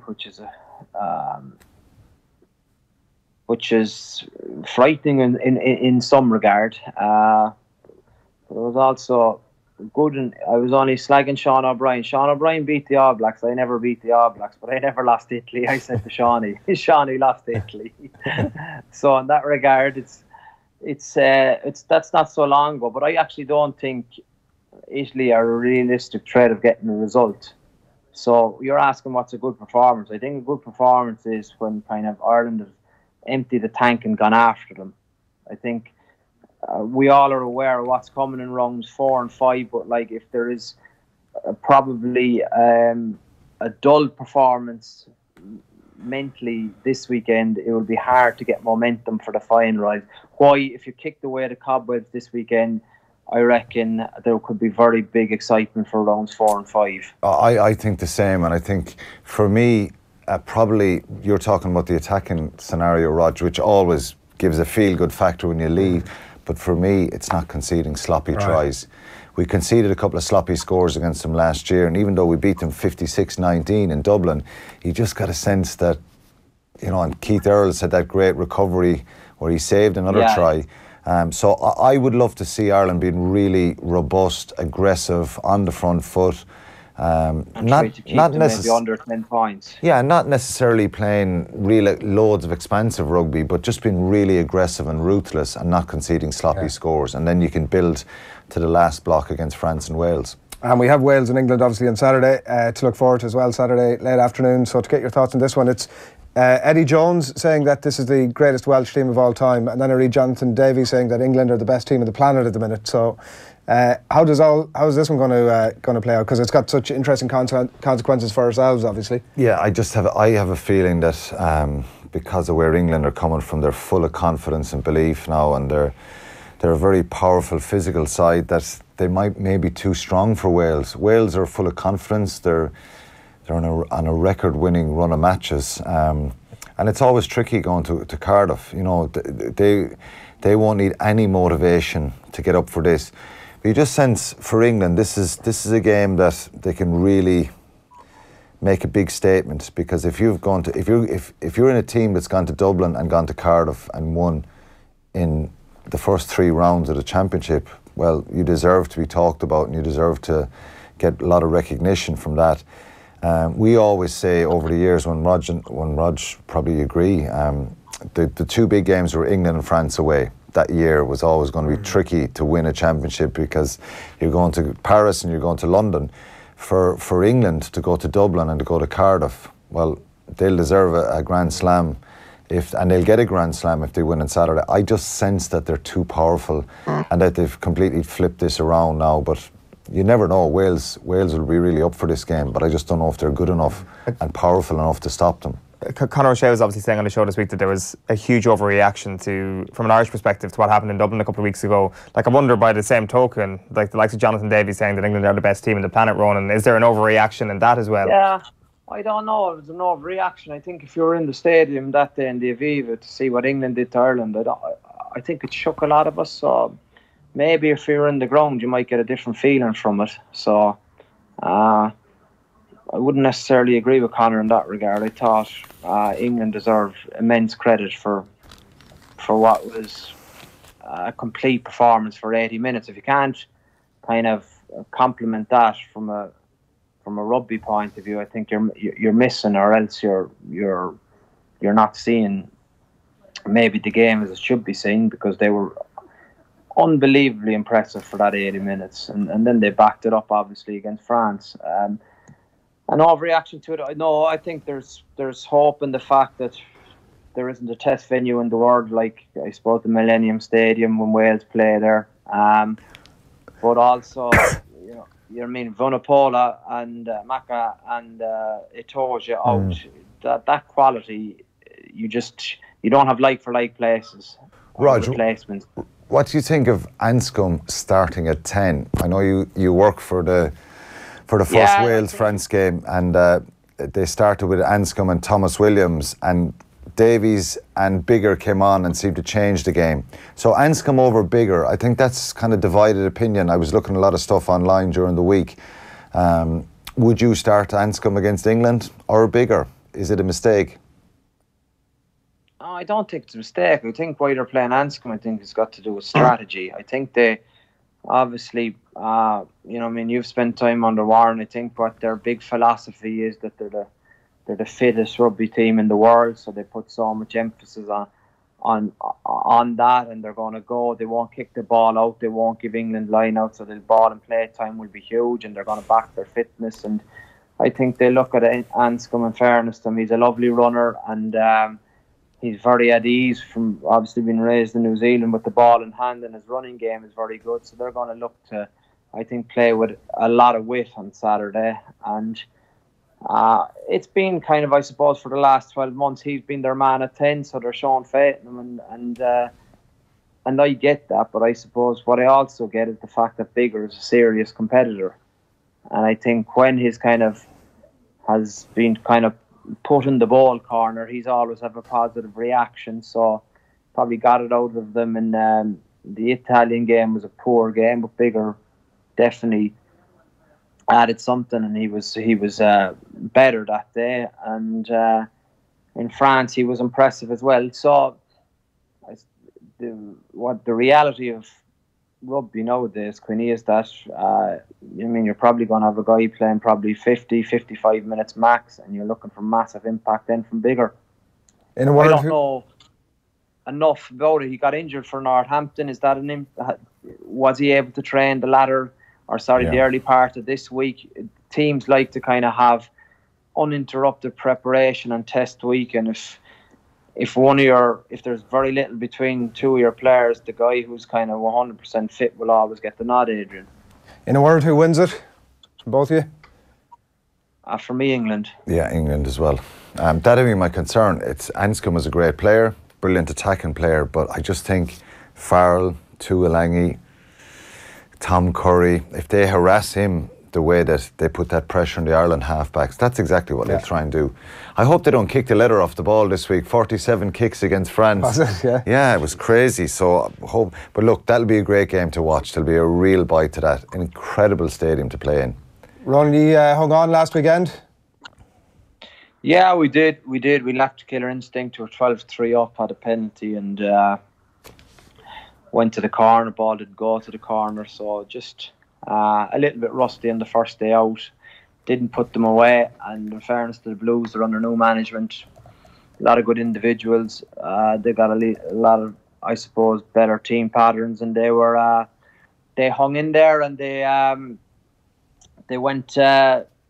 They were on the ropes for a bit, but they were unlucky not to get the result. I think, in fairness, if the Blues had won, you couldn't say that they were lucky. So got a few key learnings from it, and we're looking forward to this time tomorrow night. We'll have finished playing the Hurricanes. Is it the biggest rivalry? The New Zealand hurl suggests so. The biggest rivalry in New Zealand. The biggest rivalry for two Munster players in New Zealand, because he'll be going up against Jason Holland, won't you? Yeah, he's playing mind games with me already. He wouldn't come over. My mum and dad are here. He wouldn't come over and have dinner with us tonight. So he said he'll see me for breakfast. So we'll see. He's keeping the head down. Great guy, great brain about the game, and it's brilliant. This week we played the Hurricanes, which obviously Jason Holland, and then next week we go play the Reds, where Tony McGahan is. So small world. You were also meeting up with another old friend during the week as well. Some nice shots of yourself and Dan Carter doing the rounds. Even you were impressed with Dan, Adrian. You were. He's a handsome man, Ronan. What can I say? You know. He had a nice suit, didn't he? Looking sharp. Yeah, he sure was. He's gone back. He's coming back to French rugby. Did you manage to get a few corporate gigs in during the week? Sorry, someone's after bombarding the studio, Adrian. Is there? Yeah. We've a thug arrived in. Here, listen, we'll wrap it up on that. We'll chat to you again soon. Thanks a million, Ron. Cheers. Good luck tomorrow. Thanks a lot. Cheers, Ron O'Gara on the line there from Christchurch ahead of the weekend of rugby, and an interesting weekend as well. I wanted to let him go because we had an interesting conversation earlier on about, it was on the back of Liverpool and a sense of entitlement and arrogance. Was that am I doing the conversation justice so far on? Yeah. And we landed on the idea that Cork was, we voted to who were you voting for? You didn't actually commit one way or the other. The most arrogant. Basically, they were saying that Cork are the most arrogant county. What were you saying? Who's the most arrogant and entitled county in Ireland? I was just sticking up for Kerry when you were saying this. But who get your vote? I think Cork is a fairly good shout, to be honest. I think there's a huge amount of Dublin arrogance as well, no? Like half them couldn't even name the other 31 counties. Yeah, what do you think? You're not bringing me in that. Tipperary would be not up there, wouldn't you? We're very laid back and we've no arrogance Cocky, about us at all. Arrogant. No? Kilkenny and the hurling. Oof. Good shout, yeah. It's a good shout. Big time. The Cork people fancy themselves a little bit alright. The Cork lads in the Munster squad I was in, there is a bit, isn't there? Like, there is a bit of that, the Cork lads. Yeah. Would any of that have ever rubbed off on you inside the camp, where it's like, God, to actually feel like I'm on a level footing with these Cork lads, I need to bring a bit of arrogance to my own game? Not really, but there was always a little bit of a clique there, and they kind of would look down their nose a little bit at you. We're from Cork, it's great in Cork, everything is brilliant in Cork at times. Or you're not from Cork, sort of thing. I'm only a bogger from Tipperary. Yeah. Thanks, William. Enjoy the games over the weekend. Have a good weekend. Vincent Wall is going to join us in the studio very shortly. There's some interesting sports business news that we're going to bring you away, so we'll do that in just a few minutes' time. Bellator's MMA card, meanwhile, is at the 3 Arena tomorrow night, and it's a sellout. Live on Sky Sports. The undercard will be live on the Bellator app, and we've been chatting to the headliner, James Gallagher, is hoping to bounce back from a vicious KO loss. It's going to be unbelievable. So it is. There's 8,400 or 600 tickets. I'm not sure. I can't remember the number, but from today. So there's only a couple hundred left. It's a packed out arena, and I'm looking forward to going out there on Saturday night and being the main event. Look, I'm very proud of him. 22 years of age. Name another 22-year-old with confidence like him, and the way he handles all of this stuff. Do you know what I mean? And I've seen him come up. I actually gave him my shin pads the first day he came onto the pro team in SBG for his first ever sparring session. So to see him progress from that to this, it's been amazing, and I'm very proud of him. But we've come up on the small shows together, the amateur shows together, and we've always said it, that one day we are going to make it big, we are going to make that money, we are going to be on these big stages together and take over the world. And here we are now. This is it. My foot's in the door, my second fight in, and I look forward to what the future holds. But no doubt about it, I'll be working my arse off to make sure that I'm going to have a seriously impressive career, make as much money as possible, and get my way to becoming a world champion. It's fantastic. Bellator have invested so much in Irish fighters and coming here and putting on such a fantastic show and making a big deal about the talent that is in Ireland. I've only heard positive things. I never really get any negative feedback or press about MMA. Everybody's always really positive up the north anyway, and down here. So I like to just see more females taking part. Like, I take ladies classes and we have like 30 women, and they're not going to be fighters. They're learning technique. They're coming and building a community and environment, and where they can come get confidence. Like, the girls love learning Brazilian Jiu-Jitsu, they love learning striking, and they love learning all together, and that's what I really am passionate about. Weak-minded people, unsuccessful people, people not happy within themselves. Successful people that are happy within themselves, are too focused on being successful to give a shit about what anyone else's failures. They don't care. But for me, it wasn't a failure. For me, that loss was not a failure, so it wasn't. It's actually a step forward. I learned so many different things that I didn't know before, and now I know them. So that's it. I'm a dangerous man now. I know something I didn't know back then, and that's a dangerous man coming. I'm cold to him now. There was an emotional investment in this fight, in the lead up to it. People know. I'm not going to explain it again, but people know what he's after doing. I will explain it again. Ireland's greatest sportsman was getting ready for the biggest moment of his career, and Miles spent his own money to travel 5,000 miles or 4,000 miles, whatever it is, to go and help his opponent. That's a traitor. He's a former teammate of Conor, so people know what he has done. I know what he has done. But to answer your question, I don't give a shit anymore. I'm cold to him now. When I'm in that ring, he's just going to be another fight for me. I'm just going to break him up, and that's it. There will be no emotional investment on the night, I think is what you're getting at. First round rear neck choke. I'm going to bust him up bad with strikes, and if he's tough, the ref will drag me off him, and if he's a little bitch, he'll give me his back and I'll choke him. James Gallagher, always a pleasure. Very much looking forward to Saturday night. Appreciate the time. I appreciate it, mate.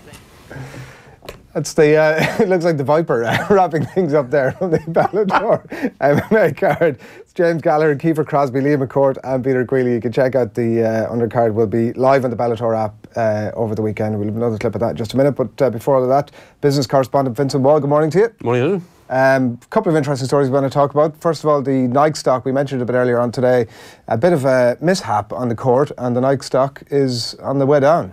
Yeah, I think everybody knows what actually happened now on Wednesday night, that within 30 seconds of the match starting, Zion Williamson's shoe And it was seemingly an ordinarily priced shoe, heavily branded, but seemingly this particular shoe cost something like $95. Right. But Zion Williamson has been wearing them for some time. It split, as we know, 30 seconds into the match from heel to toe, and he got a knee sprain and left. But I suppose what's happened afterwards, so there was that sporting development, but what's happened afterwards is a huge response on social media, and the Nike share price fell by about just over 1%, but $2 billion written off the value of the Nike share price in the last 24 hours. Now, will they be worried about this? Because in the past, Nike has quite openly and proactively courted controversy. So we know even as recently as last September, they had that controversial controversial ad campaign with Colin Kaepernick, the controversial American footballer, the Bend the Knee campaign. They deliberately put that ad out there. Now, they had been a sponsor of his, but they deliberately put that out there, probably knowing it would influence the share price in the short term. The share price actually fell by 4% within hours of that ad going out last September. Wow. Down to about $79. So it's recovered in the past 5 or 6 months. So I think large corporations like that sometimes expect the share price to be affected, but take a longer term view of the value of the publicity. I'm not sure in this case. I think the share price will recover. It's only 1%. But in this case, it's an actual fundamental design flaw by the looks of it in their key products. It's surprising almost on that basis that the share price hasn't fallen more. Absolutely. That it is actually a design flaw. Now, they're saying it's rare. They're saying it's an isolated incident, but for it to happen in such a high-profile college basketball match with such a key piece of their kit, and companies like Nike, really strategically invest in college sports because that's where the stars come from. It has huge attendance, it has huge television coverages, So it'd be interesting to see where the share price goes today, because this isn't just a publicity stunt. This is actually a serious reputational issue. And interesting to see if Nike themselves at some point come out and obviously respond to it. And we were debating earlier on about whether there was an opportunity, obviously, for some of the other major brands as well to come in and maybe their competing share prices, their competing brand share prices are up slightly. And you can read too much into that as well. And to be fair, the Nike share price down 1%. American share price is generally flat. So it wasn't too much out of the ordinary. It'd be interesting to see where it goes today, though, as the market actually absorbs what happened. The one other thing we wanted to mention to you, you had an interesting interview on the show this morning. You had the FAI chief executive in. Yeah, John Delaney, chief executive of the FAI, came into breakfast business at 6:30 on News Talk Radio. An early kick-off for John, as he told me himself. Yeah, he was in to talk about a couple of things, but basically they're going to formally launch their new multi-year premium ticket programme for the Aviva Stadium next Wednesday. Now, I think we've known that they are going to try to sell 3, 5 and 10-year tickets. We knew the price from the AGM last August of, I think it's going to be $2,000 for 3-year tickets, $3,000 for 5-year tickets, and $5,000 for 10-year tickets. And that $5,000 for 10-year tickets compares with a range of $12,000 to $32,000 they originally tried to sell the last 10-year tickets at back in 2010. Now, the stadium was new. They did get a big British sporting organisation to try and sell them, but John Delaney acknowledged that they got it badly wrong. Right. So the highest price tickets now for 10 years will be $5,000.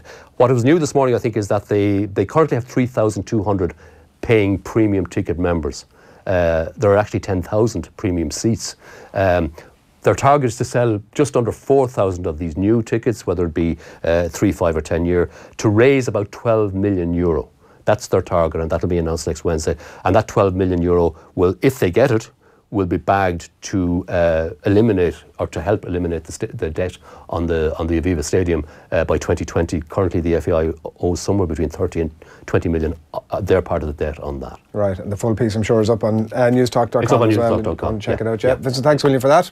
Vincent Wall, Newstalk, a business correspondent there. So thanks, William, for that, Vincent. Enjoy the weekend. We have one more clip from that Bellator card that we want to bring your way, and this is Dublin's undefeated Kiefer Crosby, also on that Bellator card at the 3 Arena tomorrow night. He spoke to Niall McGrath about what the event will mean for Irish fighters and what signing with Bellator has meant for his bank balance. Hey, I've been thinking about this since I was a kid. I wanted to fight in the Point Depot when I was literally Hey, like, I've been thinking about this since I was a kid. I wanted to fight in the Point Depot when I was literally a very small kid, and I went to a couple of boxing events there years ago, and I've said it in my head. I've said it out loud, actually. I'm going to fight here someday. And I'd have people laughing and, you know, looking at me like I was fucking mad. But here I am now. This is my 4th time fighting in the Tree Arena, so this is like a second home to me now at this stage. But this one is big. This one feels big now. This is serious. Like Sky Sports deal, and it's sold out officially. I mean, this is nuts. You know what I mean? Bellator, huge platform, main card. I mean, this is the stuff dreams are made of. What's been the difference with Bellator and compared to obviously like BAM and getting matched? They're a phenomenal show. They're world class. To get me, they're black belts when it comes to promotion and matching fights, and they don't mess around. They are great. They're phenomenal. Do you know what I mean? Mike, Scott, Jude, they're all just amazing people. So easy to work with, work for. They pay very well. I'm very happy with the pay, and I mean, all week we've just been looked after so well. Everything's just gone smooth. I've done all the shit shows from amateur all the way through. Like, I've been messed around, and the pull-outs and the changes, and I've had a few nightmares. But this just feels amazing to me. Yeah. Financially, is it a game changer? Ah, mate, listen, life changer. Do you get me? Life changing. Seriously, I get to take care. My number one goal in life, forget about fighting, is to take care of my family. I have a small daughter who I love very much, a girlfriend, a mother, and them 3 people mean everything to me. So I get to literally take care of them financially, and that means everything to me. And I literally get to do what I love to do by doing that. So it's literally, my life has just come together perfectly. Do you get me? A few months ago I was on the social welfare, mate, contemplating what the fuck I was going to do with my life, and now here I am making mad money doing what I love to do. So I mean, my training has gone up, my living has just changed. I'm a fucking monk when it comes to training martial arts now. Do you know what I mean? I've took this very serious, and I'm going to ensure that when I step in there, the whole world is going to know, oh, this lad is different. He's not the same as these people. Like, this is mega. Do you know what I mean? Like, this is mega. And in Ireland as well, I mean, this is literally just the biggest event I've ever been involved in anyways in my whole life. And obviously going back to the UFC Dublin card and stuff, that was brilliant. You know what I mean? Watching my teammates do so well, and Connor's kicked in the door for us all, and we're just all kind of running in now and getting what we can and making our own names. And I mean, to be fighting on Bellator, a world-renowned stage, and making legit money with me friends in Dublin, it's literally like a fucking movie or something. Do you know what I mean? All this media, it's crazy. I'm just embracing it and enjoying every minute of it, and I just can't wait to get in there Saturday night and feel that energy from my people, and have all the cameras and just lap it up and enjoy it, and look back the day after when I'm sculling a few donuts through my door or something like that, and just take it all in and be like, okay, that was a mad scene. Because it feels like a dream when you're out of the cage. When you step out, it's like, that was fucked up. Yeah, I don't really embrace it too much until afterwards, but when you look back, it hits you, and it's like, whoa, that was mega. All right, almost time for us to get out of here. Pretty busy day coming up across Off the Ball channels and over the weekend as well. The European Football Show back across your channels this afternoon, and that is our brand new show, which will react to a pretty hectic weekend of European football as well. Brian O'Driscoll is in studio tonight from 7 o'clock to preview Ireland-Italy, and I'm sure touch on Wales, England as well. The Crappy Quiz is going to be coming your way. And on Off the Ball over the weekend, Premier League Live is on Today FM on Saturday. That's Newcastle against Huddersfield in the company of Ian Beach and Stephen Elliott for that game. And then over on Off the Ball in News Talk on Sunday, it'll be Niall Kelly and Kieran Cunningham on the newspaper review from 1, and then Manchester United against Liverpool with Nathan and Kevin Kilban. That is a 5 past 2 kickoff. Yep. And then it's an absolute nightmare, actually. If only the games had been the other way around, that the Ireland-Italy game would have been first up, so Ireland are 15-20 points clear of Italy, and then you can justifiably and happily turn over to the United-Liverpool game. Mm-hmm. It's a pain in the arse. What are you going to do? Clearly I'm going to watch the start of the football. You're going to have to watch rugby. Are you capable of dual screening? Not really. I will do, but you just don't enjoy it. Like, you get nothing out of it. Did it a lot during the World Cup last year. And I think it is possible if football's one of the games. Yeah. It is, but you need a fairly boring football game, and you need a commentator who's really boring for all the game. And then a chance happens, and their voice picks up, so your attention diverts. Yeah. So, but it might be possible for something like the World Cup in a way as well, that you're not as invested in the games. Like, everybody, you want to really get fully into both of these games. So that's it. And also, it was GAA on the other screen. Whereas at rugby, like, you kind of need to look at every second, because the replays of every single moment are kind of important, and a new sort of piece of analysis might pop up. I just find you can't dual screen at rugby, full stop. I need to. It's It'd be grand if I it need to look at. Like Scotland, France, or if you're just interested in the scoreboard. Exactly. Yeah. And are you going to anything over the weekend? No. Sporting wise? No. Or anything otherwise? No. Dua Lipa or? No. Nothing. Weekend plans were always just an absolute disaster whenever I kind of talk about them on a Friday. So you are actually doing something, you're just not going to talk about it, is that? Yeah, we actually spoke about it last week. I'm surprised you've actually forgotten. Damn it, what is it, Tommy? What was Tommy's distracted now? It's poor recollection on your part, to be quite honest with you. So I think that's that, really, to be quite honest. I'm devastated now, I can't remember that. But where are you going for the weekend? I will be, what do you mean? What are you doing for the weekend? I'm at a different stage of life home where my weekend plans are nowhere near as exciting as yours, unfortunately. So what are you doing, minding the kids? Bit of kids, yeah, hang out with the kids. If you can't dual screen, but you can mind kids and watch sport, then it's impossible. You can multitask. It's really difficult to look after your children and try to fully... I was trying to watch the Liverpool-Bayern game during the week while putting my 3-month-old to sleep, and it's just a disaster. There's just no enjoyment to be had out of it. You can't fully concentrate in the game. I appreciate that parenting is slightly more important, but it's difficult. I'm glad you say you couldn't fully concentrate on putting the kid to bed. That's not what I said. All right, enjoy your weekend, whatever the hell it is you're doing. It's mysterious, and I'm sure it's going to be brilliant and amazing and all of those things. OTB AM is going to be back. You're back on Monday morning? No, I'll be back Tuesday. Oh, he's back on Tuesday. Where does he go? What's he doing? Tommy doesn't know either. Yeah, that's incredible. You're away. You're flying away somewhere. Everybody who's watching this remembers the conversation we had last year. Remember last week, I should say. Remember you were trying to get tourism tips for me and all that sort of thing. Oh, he's going to Budapest. Well done. At long last, you remember. When are you flying out? This afternoon. Did you look into the Gellert Bats anymore? No. I highly recommend it. I think after your horror story of that last week. There's nothing horrific about it. It's amazing. It's one of the best things you can do in Budapest. And they have a brilliant sports park as well, right in the middle of the river there. I'll make sure to check that out if you want to send me on any tips. Because, I'll do that. I'll make sure. And I'll get back to you next week. Postcard. Any celebs you'd like to, we had our Barack Obama story a bit earlier, any celebs you'd like to bump into? That's a rather random question. That's a very extremely random question.